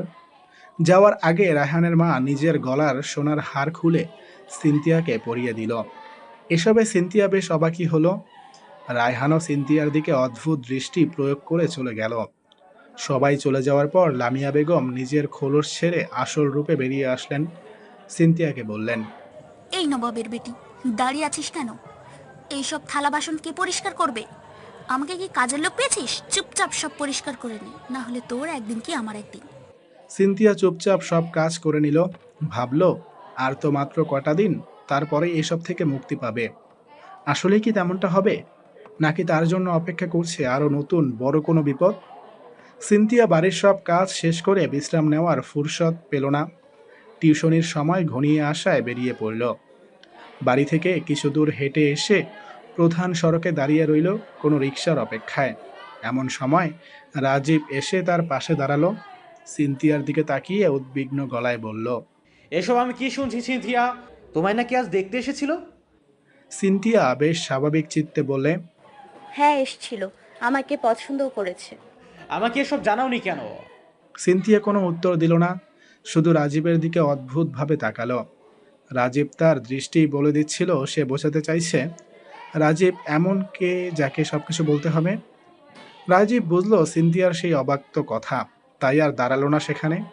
মনে মনে সিনথিয়াকে বলল, আমার ভালোবাসা যখন তুমি বুঝলে না, তখন আমার আর বৃথা চেষ্টা করবো না। এতদিন যখন তোমার মনে স্থান পায়নি, তাহলে এখনো পাবো না। আমার ভালোবাসা একতরফাই থেকে যাবে। তবুও আশা করবো তুমি যেন সুখী হও। তোমার সুখের মাঝেই রয়েছে আমার সুখ। নতুন দিন, নতুনভাবে সব কিছুর শুরু। আজও সিনথিয়া নিত্য নৈমিত্তিক দিনের মতো ভার্সিটিতে এসেছে। যদিও লামিয়া বেগম বলেছিলেন বিয়ের আগে আর ভার্সিটিতে আসতে হবে না, কিন্তু সিনথিয়া তার কথা শোনার প্রয়োজন মনে করেনি। ভার্সিটিতে ক্লাস শেষের পর ঝর্ণা সিনথিয়াকে প্র্যাকটিসের জন্য নিয়ে গেল। নাচের বিভিন্ন স্টেপ শেখাতে লাগলো সিনথিয়াকে, কিন্তু সিনথিয়া ভালো করে নাচতে পারছিল না। আচমকা কেউ একজন এসে তার পাশে দাঁড়ালো, সুন্দরভাবে তাকে স্টেপগুলো শেখাতে লাগলো। সে আর কেউ নয়, অভি। অভি নিজে থেকেই সিনথিয়াকে নাচতে শেখাচ্ছে। সিনথিয়াও সুন্দরভাবে নাচতে পারছিল। নাচের প্র্যাকটিস শেষ হলে অভি সিনথিয়াকে বলে, এভাবে নাচবেন তাহলে আপনাকে ভালো লাগবে। সিনথিয়া অভির দিকে তাকায়। অভির দিকে তাকাতেই তার মনে অদ্ভুত এক অনুভূতির সৃষ্টি হয়। অভির বন্ধু মিরাজও ছিল তার সাথে। সিনথিয়া আজ জানতে পারলো এই মিরাজই ঝর্ণার বয়ফ্রেন্ড। ঝর্ণা আচমকা বলল, নাচের প্র্যাকটিস তো হলোই, এখন চলো আমরা ঘুরতে যাই সবাই মিলে। সিনথিয়া আপত্তি জানিয়ে বলল, আমি যেতে পারবো না, আমার বাড়িতে অনেক কাজ আছে, তোমরা সবাই যাও। ঝর্ণা সিনথিয়াকে মানানোর চেষ্টা করলো, কিন্তু সিনথিয়া সেটা মানতেই চাইল না। এমন সময় অভি বলল, আমি বুঝতে পেরেছি আমার জন্যই আপনি যেতে চাইছেন না। প্রথম দিন একটা ভুল বোঝাবুঝির কারণে এখনও আপনি রেগে আছেন। সিনথিয়া কিছু বলল না, কিন্তু অভির কথায় হতাশা ছিল, যেটা সিনথিয়ার বেশ খারাপ লাগলো। তাই সে রাজি হয়ে গেল ঘুরতে যেতে। অতঃপর সবাই মিলে অভির গাড়িতে করে একটি পার্কে ঘুরতে গেল। পার্কে এসে ঝর্ণা ও মিরাজ নিজেদের মতো সময় উপভোগ করতে লাগলো। সিনথিয়া বারবার ঘড়ির দিকে দেখছিল, টিউশনির সময় হলেই সে বেরিয়ে যাবে। আচমকা মাথায় কারো হাতের স্পর্শ টের পেয়ে পিছনে ফিরে তাকায় সিনথিয়া। দেখে অভি সযত্নে তার মাথায় একটি বেলে ফুলের মালা পরিয়ে দিচ্ছে। সিনথিয়া অপ্রস্তুত হয়ে সরে এলো। অভি বলল, ফুলটাই আপনাকে সুন্দর লাগবে ভেবেছিলাম, কিছু মনে করবেন না। অভির মনটা খারাপ হয়ে যায়। এই মেয়েটাকে সে কিভাবে বোঝাবে যে তাকে ভালোবেসে ফেলেছে? প্রথমবার যখন তার সাথে একটা ভুল বোঝাবুঝি হয়, তখন থেকেই মেয়েটার জন্য অভির খারাপ লাগে। তাছাড়া অভি যেমন চায় সিনথিয়া ঠিক তেমনই মেয়ে, শান্তশিষ্ট এবং কৃষ্ণবর্ণা। সিনথিয়ার মনেও কিরকম অদ্ভুত অনুভূতির সৃষ্টি হচ্ছিল অভির জন্য। আগে কোনো ছেলের জন্য এমন অনুভূতি জন্ম নেয়নি। সিনথিয়া বুঝতে পারে না এই অনুভূতির নাম কি দিবে। টিউশনির সময় হয়ে যাওয়ায় সিনথিয়া রওনা নিতে যাবে, তখন অভি বলে, কোথায় যাবেন বলুন, আমি পৌঁছে দিচ্ছি। পাশের বাজারের কাছেই টিউশনিকে ওড়াতে যাব। আচ্ছা, আমার সাথে চলুন। সিনথিয়া কেন জানি মানা করতে পারে না। অভির গাড়িতে উঠে পড়ে। অতঃপর অভি তাকে তার গন্তব্যে পৌঁছে দিয়ে আসে। আজ ভার্সিটিতে প্রোগ্রাম হতে চলেছে। সিনথিয়া ও ঝর্ণা আজ অনুষ্ঠানে নৃত্য পরিবেশন করবে, তাই এখন চলছে তাদের শেষ মুহূর্তের প্রস্তুতি। সিনথিয়াকে অনেক বেশি নার্ভাস লাগছে, কারণ এরকম অনুষ্ঠানে আগে কখনো অংশ নেয়নি সে। জানে না কত ভালো পারফর্ম করতে পারবে, তাই তার মনে যথেষ্ট ভয় কাজ করছে। ঝর্ণাকে উদ্দেশ্য করে ভয়ার্ত গলায় বলে, আমি পারবো তো? পারতে আপনাকে হবেই সিনথিয়া, অল দ্য বেস্ট। কথাটি অভির কণ্ঠ থেকে নিঃসৃত হয়েছে। অভির কণ্ঠ শুনে সিনথিয়া তাকালো তার দিকে। সিনথিয়ার কেন জানি অন্যরকম অনুভূতি হয় অভির দিকে তাকালে। তার বিয়ে ঠিক হওয়ার পর 1 সপ্তাহ অতিবাহিত হয়ে গেছে, আর মাত্র 4 দিন পরেই সিনথিয়ার বিয়ে। সিরাজুল হক বলে দিয়েছেন আজকেই সিনথিয়া শেষবারের মতো ভার্সিটিতে আসতে পারবে। সিনথিয়ার মনে এমন সময় অভির জন্য জন্ম নেওয়া এই অনুভূতি তাকে পীড়া দিচ্ছে। সিনথিয়া জানে না এই অনুভূতির নাম কি, শুধু জানে অভি তার কাছে অনেক গুরুত্বপূর্ণ হয়ে গেছে। সবসময় তার মন অভিকে দেখার জন্যই ছটফট করে। নিজের ভাবনা থেকে বেরিয়ে অভির থেকে চোখ সরিয়ে নেয় সিনথিয়া। অভি সিনথিয়ার দিকেই নিজের দৃষ্টি স্থির রেখেছে। সিনথিয়ার দিকে তাকানো অবস্থাতেই মৃদু হেসে বলল, আপনাকে আজ খুব সুন্দর লাগছে Cynthia, all the best. Cynthia সৌজন্যমূলক হাসি দেয়। ভার্সিটির প্রোগ্রাম ইতিমধ্যেই শুরু হয়ে গেছে। সবাই একে একে নৃত্য, সঙ্গীত এসব কিছু পরিবেশন করছে, যার দরুন খুব মনোরম পরিবেশের সৃষ্টি হয়েছে ক্যাম্পাসে। আজ রাজীবও এসেছে এখানে। উদ্দেশ্য সিনথিয়ার নৃত্য দেখা। রাজীবের এক বন্ধুর বোনও এই ভার্সিটির স্টুডেন্ট, তার থেকেই জানতে পেরেছে এই ব্যাপারে। অতঃপর নিজের বন্ধুর সাথে চলে এসেছে। স্টেজের পাশে দাঁড়িয়েছিল সিনথিয়া ও ঝর্ণা। আর কয়েকজনের পরেই তাদের পালা।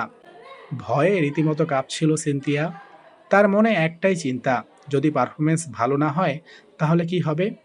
তার বুকে ক্রমশ টিপ টিপ শব্দ হচ্ছে। সিনথিয়াকে অবলোকন করছিল অভি। সিনথিয়ার ভয়টা বুঝতে পেরে একটি বোতল ভর্তি পানি এগিয়ে দিয়ে বলে, এই নিন, এই পানিটা খেয়ে নিন, মনে জোর পাবেন। সিনথিয়া কিছুটা পানি খেয়ে নিল। এখনো ভয় কমেনি, তবে একটু স্বস্তি লাগছে। অবশেষে সিনথিয়া ও ঝর্ণার পালা এসেই গেল। ফাগুন হাওয়ায় গানে নৃত্য পরিবেশন করলো তারা দুজনে। স্টেজে ওঠার আগে ভয় পেলেও স্টেজে উঠে ভয় অনেকটাই কমে গেল সিনথিয়ার। সবাই যখন করতালি দিল তখন যেন মনে সাহস পেল। বেশ ভালোভাবেই নৃত্য পরিবেশন করলো। অভি, রাজীব দুজনেই মুগ্ধতার সাথে উপভোগ করতে লাগলো সিনথিয়ার মনোমুগ্ধকর সেই নৃত্য। অনুষ্ঠান প্রায় শেষের পথে। সিনথিয়ার ব্যাচমেটেরা অনেকেই এসে এখন তার প্রশংসায় পঞ্চমুখ। সিনথিয়া কারো সাথে না মিশায় সেরকমভাবে কারো সাথে পরিচিত নয়, তবে সবাই যখন তার প্রশংসা করছে তখন তার অনেক ভালো লাগছে। ঝর্ণা সিনথিয়াকে আচমকা বলে, চলো তো আমরা একটু ভার্সিটির পেছন দিকে যাই। সিনথিয়া অবাক হয়ে জানতে চায়, কেন, ওখানে কি দরকার? আরে চলোই না, তাহলে এমনিই জানবা। ঝর্ণা এক প্রকার জোর করেই নিয়ে যেতে থাকে সিনথিয়াকে। রাজীব সিনথিয়ার খোঁজে এদিকেই আসছিল। ঝর্ণাকে এভাবে সিনথিয়াকে নিয়ে যেতে দেখে তার ব্যাপারটা অদ্ভুত লাগে, যার দরুন সে তাদের পিছু নেয়। ভার্সিটির পেছন থেকে আসতেই চমকে গেল সিনথিয়া। অভি হাতে এক গুচ্ছ গোলাপ নিয়ে দাঁড়িয়ে আছে। সিনথিয়াকে দেখা মাত্রই তার সামনে হাঁটু গেড়ে বসে বলল, আমি অনেক দিন থেকে তোমায় এটা বলতে চাইছিলাম সিনথিয়া। তোমার প্রতি আমার অন্যরকম মুগ্ধতা কাজ করে।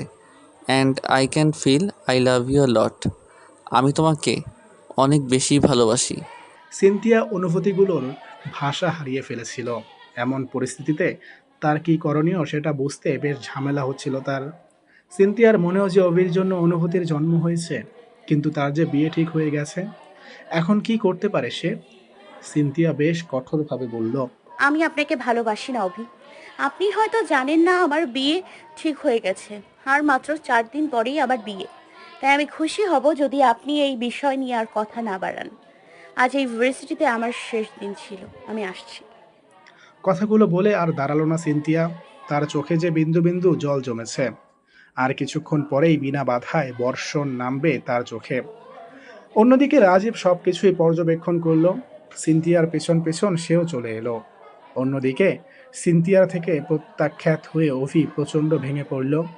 তার মন ক্ষতবিক্ষত হয়ে গেছে, যন্ত্রণা হচ্ছে প্রচুর। মিরাজ ও ঝর্ণা তাকে সান্ত্বনা দিল। অভি মুখে বলল সে ঠিক আছে, কিন্তু তার মন একদমই ঠিক নেই। সিনথিয়া ভার্সিটির বাইরে এসে নীরবে অশ্রু বিসর্জন করতে লাগলো। নিজের কাঁধে কারো স্পর্শ অনুভব করে পিছনে ফিরল সিনথিয়া। রাজীবকে দেখে অবাক হলো প্রচুর। চোখের জলগুলো মোছার বৃথা চেষ্টা করলো। রাজীব মলিন হেসে বলল, আমি তোমার চোখের জল দেখে ফেলেছি, তাই আর লুকাতে হবে না। সিনথিয়া নির্বিকার। রাজীব আচমকা তার হাত ধরে বলল, তুমি ওই ছেলেটাকে ভালোবাসো, তাই না? সিনথিয়া চমকালো, নিজেকে ধাতস্থ করে নিয়ে বলল, না, এমনটা নয়।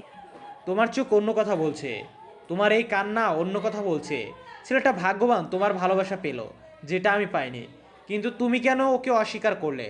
আমাকে না আমি পছন্দ করো না, কিন্তু ওকে কেন তো পছন্দ করো? পরিস্থিতি অনেক কিছু নিয়ন্ত্রণ করে। সিনথিয়া এই সামান্য বাক্যেই যেন অনেক কিছু বুঝিয়ে দিল। অতঃপর আর কালক্ষেপণ না করে বাড়ির দিকে রওনা দিল সিনথিয়া। রাজীব সেদিকে তাকিয়ে ক্রূর হেসে বলল, তোমার সুখের জন্য আমি সব করতে পারি সিনথিয়া, চিন্তা করো না। আমি তোমাকে পাই বা না পাই, তুমি যাতে সুখের দেখা পাও সেই ব্যবস্থা আমি করে দেব। রাজীব আজ পাইকারি বাজার থেকে ফেরার সময় দেখতে পায় রায়হান নামের ছেলেটাকে। সেদিন যখন রায়হান সিনথিয়াকে দেখতে গিয়েছিল তখন তাকে দেখেছিল রাজীব, তাই চিনতে বেশি অসুবিধা হলো না। রাজীব যেন কি মনে করে রায়হানের পিছু নিল, আর পিছু নিয়ে এমন কিছু জানতে পারলো যা জানার জন্য সে মোটেও প্রস্তুত ছিল না। রায়হান দূরে গিয়ে একটি মেয়ের সাথে দেখা করলো। সেই মেয়েটি বলছিল, জন্ম দিতে অক্ষম, এই জন্য তোমার পরিবার তোমার আবার বিয়ে দিতে চাইছে, আর তুমিও নাচতে নাচতে বিয়ে করতে রাজি হয়েছো। রায়হান সেই কথা শুনে বলে, কোনো চিন্তা করেও না, আমি মেয়েটাকে শুধু সন্তান জন্ম দেওয়ার জন্য বিয়ে করেছি। ওর বাচ্চা হওয়ার পর ওকে ছেড়ে দেব, সেই জন্যই তো একটা অসহায় মেয়েকে বিয়ে করেছি। মেয়েটার মা নেই, আবার অসৎ মা তাকে দেখতেই পায় না। এমন মেয়েকে ছেড়ে দিতে খুব একটা অসুবিধা হবে না। কথাগুলো শুনে রাজীব নিজের রাগটাকে নিয়ন্ত্রণ করতে পারল না। দৌড়ে চলে গেল ভিতরে। রায়হানকে এলোপাতাড়ি মারতে লাগলো আর বলছিল, আমার সিনথিয়ার দিকে হাত বাড়াস, তোকে আমি ছাড়বো না। সিনথিয়ার কোনো ক্ষতি আমি হতে দিব না। কিছু মানুষ এসে ঝামেলা থামায়। রায়হান দ্রুত চলে যায় সেখান থেকে। রাজীব সিনথিয়াদের বাড়ির সামনে এসে চিৎকার করতে থাকে। সিরাজুল হক ও লুবনা বেগম বেরিয়ে আসেন। রাজীব বলে, আমার সিনথিয়ার সাথে কেমন ছেলের বিয়ে ঠিক করেছেন, যার আগের একটা বউ আছে? সিরাজুল হক বলেন, আমার মেয়ে, আমি যেখানে ইচ্ছা বিয়ে দিব, তাতে তোমার কি? রাজীবকে কিছু বলার সুযোগ না দিয়ে তার মুখের উপরই দরজা বন্ধ করে দেয়। রাজীব শপথ করে এই বিয়ে সে হতে দেবে না। আজ সিনথিয়ার বিয়ে, বিয়ের জন্য প্রস্তুতি চলছে। এসব কিছুর মাঝে সিনথিয়ার মন একদম ভালো নেই। অভি নামের ছেলেটার স্মৃতি কষ্ট দিচ্ছে তাকে। সিনথিয়া বুঝতে পারছে সে হয়তো ভালোবেসে ফেলেছে অভিকে। সিনথিয়াকে পার্লার থেকে সাজাতে আসে। সাজগোজ হয়ে যাওয়ার পর সিনথিয়া একা রুমে বসে আছে। এমন সময় কে একজন ছুটে তার রুমের দিকে আসলো। সিনথিয়া ঘোমটা সরিয়ে চোখ তুলে দরজার দিকে তাকাতেই দেখতে পেল রাজীবকে। রাজীব মুখ ঢেকে এসেছে এই দিকে। সিনথিয়া কিছু বলতে যাবে তার আগেই রাজীব তাকে বলে, তোমার সাথে যার বিয়ে ঠিক হয়েছে সে ভালো ছেলে নয়। তার আগের একজন স্ত্রী আছে, কিন্তু তার প্রথম স্ত্রী সন্তান জন্ম দিতে পারেনি, এজন্য এখন সে তোমাকে বিয়ে করতে চাইছে। তোমাকে শুধু সন্তানের জন্যই বিয়ে করতে চায়, সন্তান হয়ে গেলে তোমাকে ছেড়ে দেবে। কথাগুলো শুনে হতবাক হয়ে যায় সিনথিয়া। সে তো এত কিছু ভাবতেও পারেনি, আবারও এভাবে ঠকে গেল মেয়েটা। ভেবেই খারাপ লাগছে তার। রাজীবের দিকে তাকিয়ে কান্না জড়ানো গলায় সিনথিয়া বলে, এখন তাহলে আমি কি করব? বিয়ে করা ছাড়া যে আমার হাতে আর কোনো উপায় নেই। আমাকে এখান থেকে বিদায় করাতে পারলেই যে ওনারা বেঁচে যান। রাজীব কিছু একটা ভেবে বলে, তোমাকে এখানে আর থাকতে হবে না, চলো আমি এখান থেকে তোমাকে নিয়ে যাব। কোথায় যাব আমি? আমার যে যাওয়ার কোনো জায়গা নেই। তুমি কি অভিনবের ওই ছেলেটাকে ভালোবাসো? এটা এটা কেমন প্রশ্ন? তুমি আমার প্রশ্নের উত্তর দাও। আমি জানি তোমার মনে আমার জন্য কোনো জায়গা নেই, কিন্তু সেদিন তোমাকে কাঁদতে দেখে আমি কিছুটা অনুমান করতে পেরেছি তুমি হয়তো অভিনবের ছেলেটার জন্য নিজের মনে কোনো ধরনের অনুভূতি লালন করে চলেছো। তাই আমি আজ আসার আগে অভির সাথে যোগাযোগ করেছি, তোমার ব্যাপারে সব কিছু বলেছি ওকে। অভি তোমাকে সত্যি খুব ভালোবাসে, তোমার জন্য অপেক্ষা করেছে ও। তুমি যদি রাজি থাকো তাহলে আমি তোমাকে অভির কাছে পৌঁছে দেব। সিনথিয়া সিদ্ধান্তহীনতায় ভুগছিল। এরকম পরিস্থিতিতে তার কি করা উচিত সেটাই বুঝতে পারছিল না। তার মধ্যে অনেক দ্বিধাদ্বন্দ্ব কাজ করছিল। রাজীব ব্যাপারটা বুঝতে পেরে বলে, আমার হাতে বেশি সময় নেই, যে কোনো মুহূর্তে কেউ এদিকটায় চলে আসতে পারে। তুমি একটা কাজ করো, চোখ বন্ধ করো, মন দিয়ে ভাবো তুমি কি চাও। সিনথিয়া ঠিক তাই করে। নিজের আখিযুগল বন্ধ করতেই সে অভিকেই দেখতে পায়। এর মানে তার মন অভিকেই চায়। ভালোবাসা ভীষণ অদ্ভুত। মন যে কখনকার প্রেমে পড়ে যায় বলা মুশকিল। আমরা কেউ বলতে পারবো না যে পরিকল্পিতভাবে কারো প্রেমে পড়ে গেছি। কখনো কাউকে প্রথম দেখাতেই তার প্রেমে পড়েছি, তো কখনো কারো ব্যবহারে, আবার কখনো অকারণে ভালোবেসে ফেলেছি কাউকে। সিনথিয়ার ক্ষেত্রে অন্য কিছু হয়নি। আমি পালিয়ে যেতে চাই। আমি সত্যি অভিকেই পছন্দ করি। সিনথিয়ার সহজ স্বীকারোক্তি, যা রাজীবের জন্য মোটেও সহজ ছিল না। রাজীবের মনে দারুণ ক্ষত তৈরি করে এই কথা। সে অনেক কষ্টে নিজের চোখের জল লুকিয়ে বলে, চলো আমি এখান থেকে সুরক্ষিতভাবে তোমাকে নিয়ে যাব। সিনথিয়া রাজীবের সাথে বেরিয়ে যেতে ধরে। এমন সময় লুবনা আক্তার সিনথিয়ার রুমের দিকেই আসছিলেন, যার ফলে তিনি ধরে ফেলেন তাদের। মুহূর্তেই চিৎকার করে ওঠেন। রাজীব সিনথিয়ার হাত শক্ত করে ধরে তাকে নিয়ে দৌড় দেয়। রাজীব সিনথিয়াকে নিয়ে বাড়ির বাইরে পর্যন্ত আসে। নিজের বাইকে উঠে সিনথিয়াকে বলে, তুমি আর সময় নষ্ট করো না, তাড়াতাড়ি আমার বাইকে উঠে পড়ো ফার্স্ট, যে কোনো সময় আমাদের আটকানোর জন্য সবাই চলে আসতে পারে। সিনথিয়া তাই করে। নিজের শাড়িটা ভালোভাবে সামলে নিয়ে উঠে পড়ে বাইকের মধ্যে। রাজীব বাইক স্টার্ট দিতে যায়, কিন্তু বাইক কিছুতেই স্টার্ট হচ্ছিল না। রাজীব চেষ্টা করতে থাকে। অবশেষে অনেক চেষ্টার পর তার বন্ধুরা এসে তাদের চারিদিক থেকে ঘিরে ধরে। অনেক চেষ্টার পর যখন বাইকটা একটু স্টার্ট হয়, তখনই রায়হান ও তার বন্ধুরা এসে তাদের চারিদিক থেকে ঘিরে ধরে। শেষ আশাটাও যেন মোমবাতির আলোর মতো নিভে যায়। সবাই মিলে রাজীবকে টেনে টুনে বাইক থেকে নামায়। সিনথিয়াকেও নামানো হয় বাইক থেকে। রায়হান এসে ছিনিয়ে নেয় সিনথিয়াকে, বলে, আমি যখন আজ বিয়ে করতে এসেছি তখন বিয়ে করেই ফিরবো। রাজীব কিছু বলতে চাচ্ছিল, কিন্তু সবাই এমনভাবে তাকে ঘিরে ধরেছিল যে সে চাইলেও কিছু করতে পারছিল না। সিনথিয়াকে তার ইচ্ছার বিরুদ্ধে টেনে নিয়ে বিয়ের আসরে নিয়ে যেতে থাকে রায়হান। রাজীব চেষ্টা করেও কিছু আটকাতে পারে না, শুধু চিৎকার করে বলতে থাকে, ছেড়ে দাও সিনথিয়াকে, আমি থাকতে ওর কোনো ক্ষতি হতে দেব না। এমন সময় সিরাজুল হক চলে আসে সেখানে। রাজীব তাকে দেখে ঘৃণা ভরা দৃষ্টিতে তাকায়, মাটিতে থুতু ফেলে বলে, কেমন বাবা আপনি? আপনি আসলে বাবা নামের কলঙ্ক। নিজের মেয়ের জীবন নিজে নষ্ট করেছেন। আপনার মতো বাবা থাকার চেয়ে অনাথ হয়ে জন্ম নেওয়া অনেক ভালো। যদি আপনার মধ্যে একটু মনুষ্যত্ব থাকে তাহলে আপনি এমন করতে পারতেন না। ডাইনিও নিজের ঘর ছেড়ে আক্রমণ, অথচ আপনি নিজের মেয়ের এত বড় সর্বনাশ করতে চাইছেন। সিরাজুল হক মাথা নিচু করে দাঁড়িয়ে থাকেন। আজ প্রথমবারের মতো তার খুব খারাপ লাগছে। নিজের করা অন্যায়ের জন্য অনুশোচনা হচ্ছে। অন্যদিকে রায়হান সিনথিয়াকে নিয়ে বিয়ের আসরে উপস্থিত হয়েছে। তাকে জোরপূর্বক নিজের পাশে বসায়। অতঃপর কাজীকে বলে, আপনি বিয়ে পড়ানো শুরু করুন কাজী সাহেব। আজ আমি যখন বিয়ের উদ্দেশ্যে এসেছি তখন বিয়ে করে বউ নিয়ে ঘরে ফিরবো। কাজী তাই করে। সিনথিয়া ছটফট করছিল, কারণ সে এই বিয়ে কিছুতেই করতে চায় না। এর মধ্যে কাজী বলে ওঠে, কবুল বলো মা। সিনথিয়া মুখে কুলু পাটে, কিছুতেই কবুল বলবে না সে। রায়হান তখন ভয়ানক একটি কাজ করে বসে। সিনথিয়াকে হুমকি দেয়, যদি তুমি কবুল না বলো তাহলে কিন্তু আমি ওই রাজীবকে শেষ করে দিব। সিনথিয়ার নিজেকে অপরাধী বলে মনে হয়। তাকে বাঁচাতে এসে আজ রাজীব এত বাজেভাবে ফেসে গেছে সবকিছুতে। আজ তো রাজীব হাত গুটিয়ে বসে থাকতে পারত, শুধুমাত্র সিনথিয়ার ভালোর জন্য। তার কথা ভাবতে গিয়ে তাকে পালাতে সাহায্য করার জন্যই ছুটে এসেছে এত দূর। আর শুধুমাত্র তার জন্যই এখন সে এত বড় বিপদে পড়ে গেছে। এখন কি করবে সিনথিয়া? নিজের স্বার্থ দেখে চুপ করে থাকবে, নাকি রাজীবকে বাঁচানোর জন্য এই বিয়েটা করে নিবে? এখন সবটাই নির্ভর করছে তার উপর।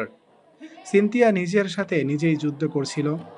তার মনে নানা ভাবনা খেলা করে যাচ্ছিল। সিনথিয়াকে মৌন থাকতে দেখে ক্ষেপে যায় রায়হান। ফোন করে নিজের বন্ধুদের নির্দেশ দেয়, ওই রাজীবকে মারতে থাকতো না, প্রয়োজনে ওর হাত পা সব কিছু ভেঙে দে।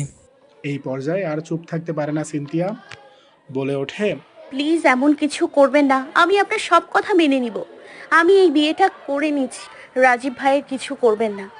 গুড গার্ল, এখন ভদ্রমের মতো কবুল বলে দাও। সিনথিয়ার মাথা কাজ করছিল না।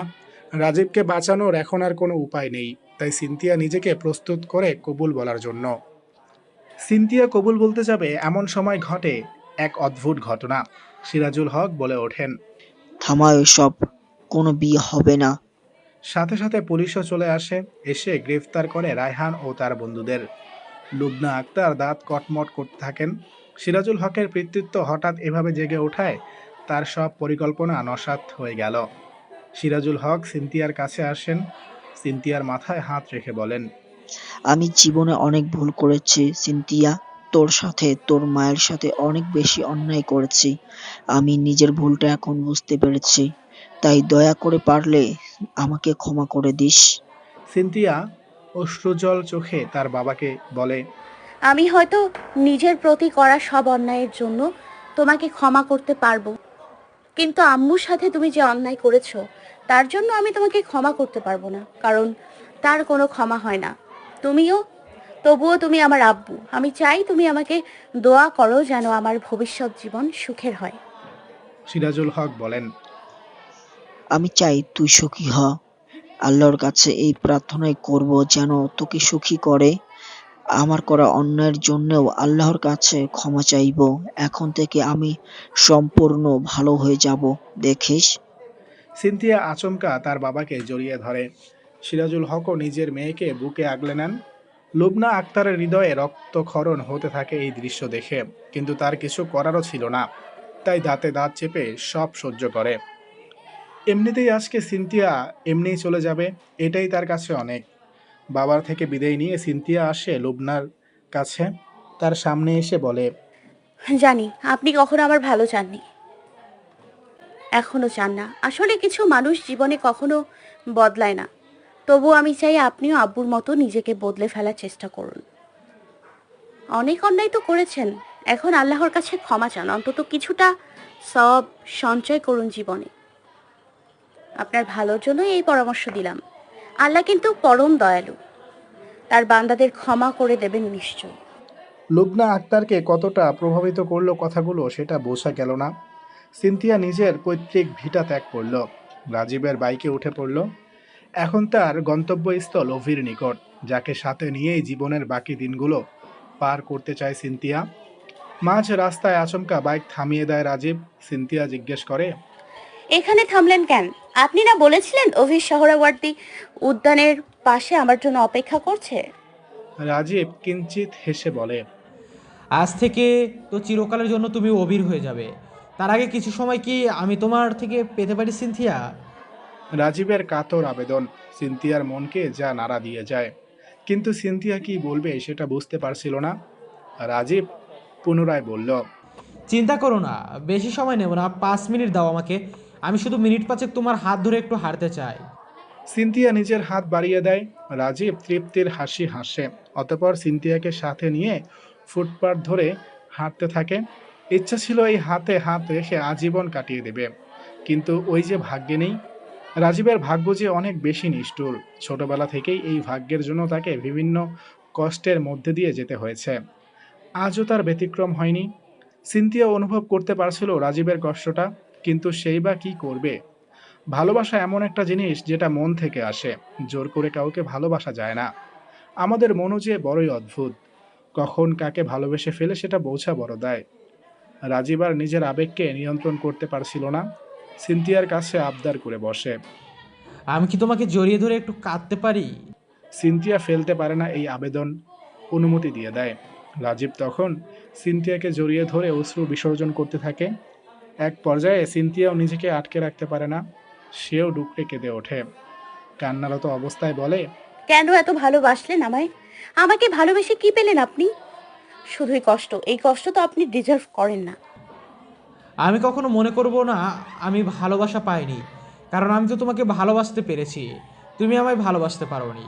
সিনথিয়া বলে, কি লাভ হলো এই ভালোবেসে? আমাকে ভালোবাসা কি তাহলে আপনার ভাগ্যের দোষ? তুমি আমার মনে আছো কিন্তু ভাগ্যে নেই। ভাগ্যকে দোষ দেব না, কারণ দোষ আমার মনের। সিনথিয়া এ পর্যায়ে রাজীবের থেকে দূরে সরে আসে, মাটিতে লুটিয়ে পড়ে চিৎকার করে বলে, আমার জীবনের সব থেকে বড় আফসোস থেকে যাবে যে আমি আপনাকে ভালোবাসতে পারিনি।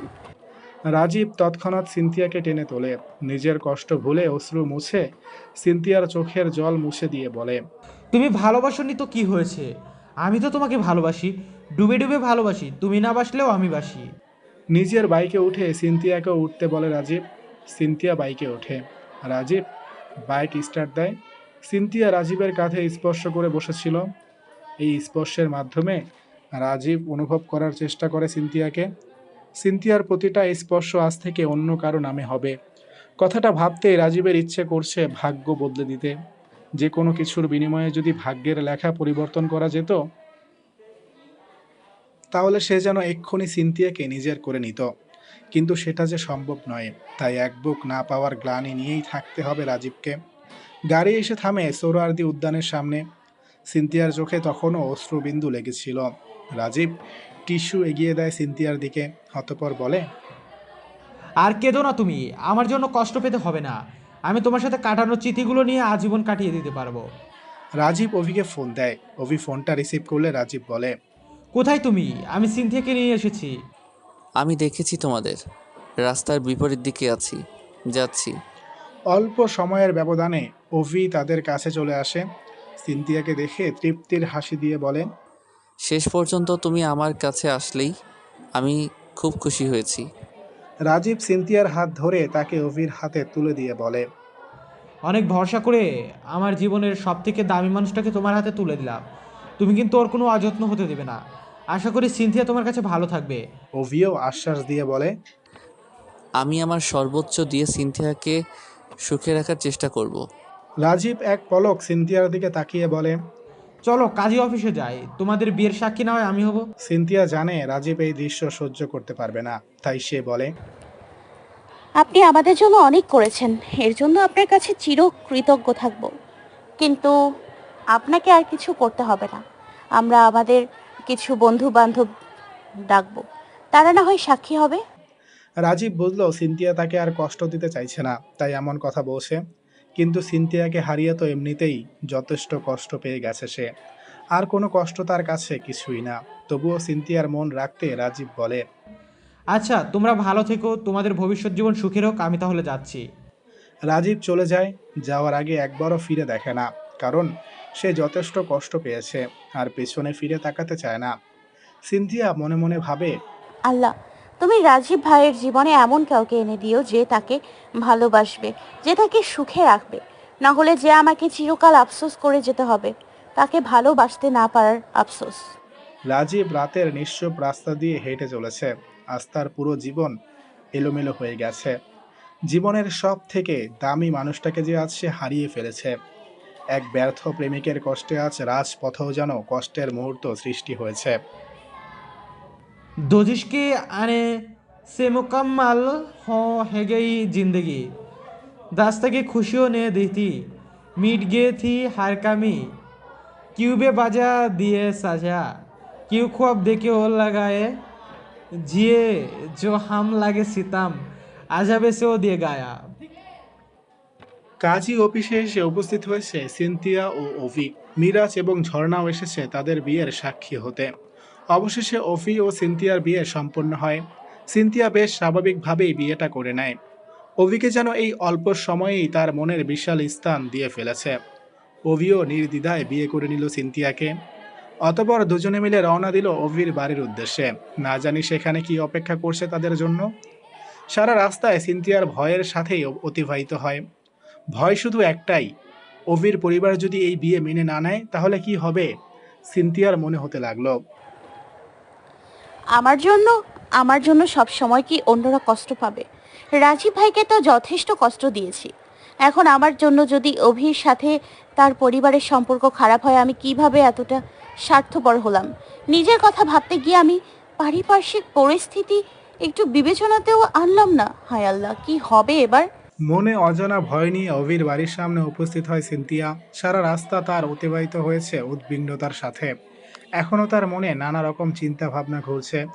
এমন সময় অভি সিনথিয়ার হাত শক্ত করে ধরে মৃদু হেসে বলে, কোনো চিন্তা করো না, দেখবে সব কিছু ঠিক থাকবে। অভি ভরসা দিলেও সিনথিয়া সেই কথায় খুব একটা ভরসা পায় না। অভি বাড়ির সামনে এসে কলিং বেল বাজায়। যার ক্ষণিক সময় বাদে তাদের বাড়ির কাজের মেয়ে এসে দরজা খুলে দেয়। দরজা খুলে অভির সাথে বেনারসি পরিহিতা একটি মেয়েকে দেখে সে চিৎকার করে দেয়। চিৎকার করে বলে, খালাম্মা, দেখেছেন আপনার ছেলের কাণ্ড। অভির মা সুলতানা বেগম চলে আসেন সেই ডাক শুনে। তবে তিনি এই দৃশ্য দেখে অবাক হন না, বরং সিনথিয়াকে বরণ করার প্রস্তুতি নিতে যান। সিনথিয়া বেশ অবাক হয়। অভি বলে, আমি আম্মুকে আগে থেকেই তোমার ব্যাপারে সব বলে রেখেছিলাম। আম্মুর থেকে ভরসা পেয়েই তো আমি তোমাকে বিয়ে করেছি। অতঃপর সুলতানা বেগম সিনথিয়াকে বরণ করে ঘরে তোলেন। অভির ভয় করছিল তার বাবা আব্দুর রহমানকে নিয়ে, কারণ তাকে এই ব্যাপারে কিছু বলা হয়নি। তাই তিনি এই বিয়ে কিভাবে নেবেন সেটা নিয়েই মূল চিন্তা। আব্দুর রহমান বাড়িতেই ছিলেন। অভির এভাবে হঠাৎ বিয়ে, তাকে না জানিয়ে বিয়ে করায় তিনি রাগারাগি করেন, সাথে এও বলেন, আমি কিছুতেই এই বিয়ে মেনে নেব না। এইসব ঘটনায় সিনথিয়ার নিজেকে অপরাধী মনে হয়। সুলতানা বেগম আব্দুর রহমানকে বোঝানোর চেষ্টা করেন। অভি সিনথিয়াকে নিয়ে নিজের ঘরে চলে যায়। সিনথিয়াকে আশ্বাস দিয়ে বলে, দেখবে সব কিছু ঠিক হয়ে যাবে। আজ বিয়ের পর অভি ও সিনথিয়ার প্রথম রাত। যদিও অশান্তির কারণে কোনো কিছুই ঠিকভাবে হচ্ছে না, তবুও তাদের এই প্রথম রাতকে স্মরণীয় করে রাখার জন্য অভি নিজেই ফুল কিনে এনে সাজিয়েছে বিছানা। অতঃপর খুব সুন্দরভাবে আজকের রাত তারা কাটায়। সিনথিয়ার মনে নানা দ্বিধা কাজ করছিল। সে মানসিকভাবেও প্রস্তুত ছিল না। তাই অভি সিদ্ধান্ত নেয় আজ তারা বাসর করবে না। প্রথম রাতটা না হয় গল্প করেই অতিবাহিত হোক। সারা রাত গল্প করে অতিবাহিত করার পর সকালে উঠে সিনথিয়া চলে যায় সুলতানা বেগমের কাছে। সুলতানা বেগম নিজের কিছু শাড়ি গহনা দিয়ে সিনথিয়াকে বলে, তোমাদের বৌভাত হওয়ার কথা। এখন তো বড় অনুষ্ঠান করে কিছু করা সম্ভব নয়, তবে একেবারে কিছু না করলেও নয়। তাই আমাকে সিনথিয়া সুলতানা বেগমকে নিজের বাবার ফোন নাম্বার দেয়। সুলতানা বেগম কল করেন। সিরাজুল হক ফোনটা রিসিভ করতেই সালাম বিনিময় করেন। অতঃপর তাদের আসতে বলেন। সিরাজুল হক যদিও রাজি ছিল না, কিন্তু সুলতানা বেগম এমনভাবে বললেন যে রাজি না হয়েও থাকতে পারলেন না। ক্ষুদ্র পরিসরেই বৌভাতের আয়োজন চলছে। আব্দুর রহমান এখনও নাকশ রয়েছেন। সুলতানা বেগমের একার তৎপরতায় চলছে সব আয়োজন। এই অবধি সব ঠিকই ছিল। দুপুরে সিরাজুল হক আর লুবনা আক্তার চলে আসেন এই বাড়িতে। লুবনা আক্তারের তো চোখ ছানা বড়া হয়ে যায় এত বড় বাড়ি দেখে। অপরদিকে সিরাজুল হক এই বাড়িতে এসে চমকে যান, কারণ এটা যে তার প্রথম স্ত্রী সেলিনার বাপের বাড়ি। এই বাড়ি থেকেই গাড়ি পাঠানো হয়েছিল তাদের আনার জন্য। তাই আসার আগে পর্যন্ত সিরাজুল হক কিছু বুঝতে পারেননি। তবে বাড়িতে ঢোকা মাত্রই সিরাজুল হক আব্দুর রহমানের মুখোমুখি হন। এতদিন পর সিরাজুল হককে দেখে আব্দুর রহমান ছুটে আসেন, বলেন, তুমি? আমার বোন কোথায়? সেও কি এসেছে? সিরাজুল হক আমতা আমতা করতে থাকেন। লুবনা আক্তার চুপচাপ থেকে পরিস্থিতি পর্যবেক্ষণ করছিলেন। একটু পরেই সিনথিয়া এসে উপস্থিত হয় সেখানে। সিরাজুল হককে দেখে বলে, আব্বু, তুমি এসছো? সিনথিয়া সিরাজুল হককে আব্বু ডাকায় হতবাক হয়ে যান আব্দুর রহমান। সিরাজুল হক তখন বলেন, আপনি আমার সাথে একটু ভেতরে চলুন, আমি আপনাকে কিছু বলবো। অতঃপর সিরাজুল হক আব্দুর রহমানকে সব কিছু বলেন যে সিনথিয়া আসলে আব্দুর রহমানের বোন সেলিনারই মেয়ে। এছাড়া তিনি সেলিনা ও সিনথিয়ার সাথে কি কি অন্যায় করেছেন সেটাও বলেন। সাথে এও বলেন যে তিনি সব কিছুর জন্য অনুতপ্ত। আব্দুর রহমান রেগে গিয়ে সিরাজুল হকের গায়ে হাত পর্যন্ত তোলেন। তখন অভি সিনথিয়া এসে তাকে থামায়।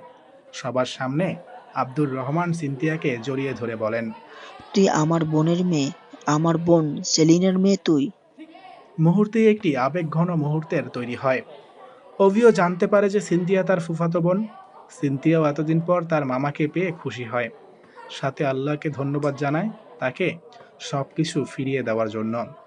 সিনথিয়ার আসল পরিচয় জানার পর আব্দুর রহমান এই বিয়েটা মেনে নিয়েছেন। তাই আজ আড়ম্বরপূর্ণভাবে সিনথিয়া ও অভির রিসেপশন হতে চলেছে। পুরো বাড়িতে চলছে অনেক বেশি আয়োজন, হরেক রকমের রান্না ও সাজসজ্জা চলছে বাড়ি জুড়েই। সিনথিয়াকে খুব সুন্দরভাবে সাজানো হয়েছে। সিনথিয়াকে এনে একটি চেয়ারে বসানো হয়েছে, তার পাশেই বসে আছে অভি। সিনথিয়াকে দেখে অভি মৃদু হেসে বলে, তোমাকে অনেক বেশি সুন্দর লাগছে। বিনিময়ে সিনথিয়াও মিষ্টি হাসি উপহার দেয়। রিসেপশনে অনেকে আমন্ত্রিত ছিল, তাদের সাথে আলাপচারিতায় সিনথিয়ার সময় যাচ্ছিল। অনেক মানুষের সাথে পরিচিত হয়ে নিচ্ছিল সে। এভাবেই সময়কাল অতিবাহিত হয়। আচমকা রিসেপশনে একজনকে দেখে অবাক হয়ে যায় সিনথিয়া, কারণ রাজীবও এসেছে। রাজীব হাতে একটি উপহার নিয়ে সিনথিয়া ও অভির কাছে আসে। সিনথিয়ার হাতে উপহারটি তুলে দেয়। মেনি মেনি কংগ্রাচুলেশন, খুব সুন্দর মানিয়েছে তোমাদের। আশা করি অনেক ভালো আছো। কিন্তু আপনি? সিনথিয়ার হাতে উপহারটি তুলে দিয়ে রাজীব সামান্য হেসে বলে, বিনা দাওয়াতে আসিনি আমি, তোমার হাজব্যান্ড আমাকে আসতে বলেছে তাই এসেছি, তাই না অভি? তোমাকে তো দাওয়াত দিতেই হতো রাজীব ভাইয়া, তুমি ছিলে জন্যই তো আমি সিনথিয়াকে পেয়েছি। অভির কিছু বন্ধু বান্ধব চলে আসায় সে তাদের সাথে একটু কথা বলতে যায়। সিনথিয়া রাজীবকেই দেখছিল। রাজীবকে দেখে বোঝা যাচ্ছে সে মন থেকে কতটা কষ্টে আছে। তবুও সিনথিয়া জিজ্ঞেস করে, কেমন আছেন রাজীব ভাই? যেমন রেখেছো। সিনথিয়া আর কিছু বলতে পারে না। কিছুক্ষণ চুপ থাকার পর রাজীব বলে ওঠে, আমি আজ চলে যাচ্ছি এই শহর থেকে। তুমি ভালো থেকো, তোমার নতুন জীবন সুখের হোক। সিনথিয়া আন মনে বলে দেয়, আমাদের কি আর দেখা হবে না? ভাগ্য যদি সহায় থাকে কখনো বা দেখা হবে। গল্পটা এখানেই শেষ করছি। গল্পটা আপনাদের কেমন লেগেছে তা কমেন্ট করে জানাতে ভুলবেন না। আর এরকম গল্প নিয়মিত পেতে আমাদের চ্যানেলটা এখনই সাবস্ক্রাইব করে পাশের বেল আইকনটা বাজিয়ে দিন। আর ইতিমধ্যে যদি আপনি আমাদের চ্যানেলটা সাবস্ক্রাইব করে থাকেন তাহলে আপনাকে অসংখ্য অসংখ্য ধন্যবাদ। আজকের মতো বিদায় নিচ্ছি, দেখা হবে পরবর্তী গল্পে। সে পর্যন্ত সবাই ভালো থাকবেন, সুস্থ থাকবেন। আল্লাহ হাফেজ।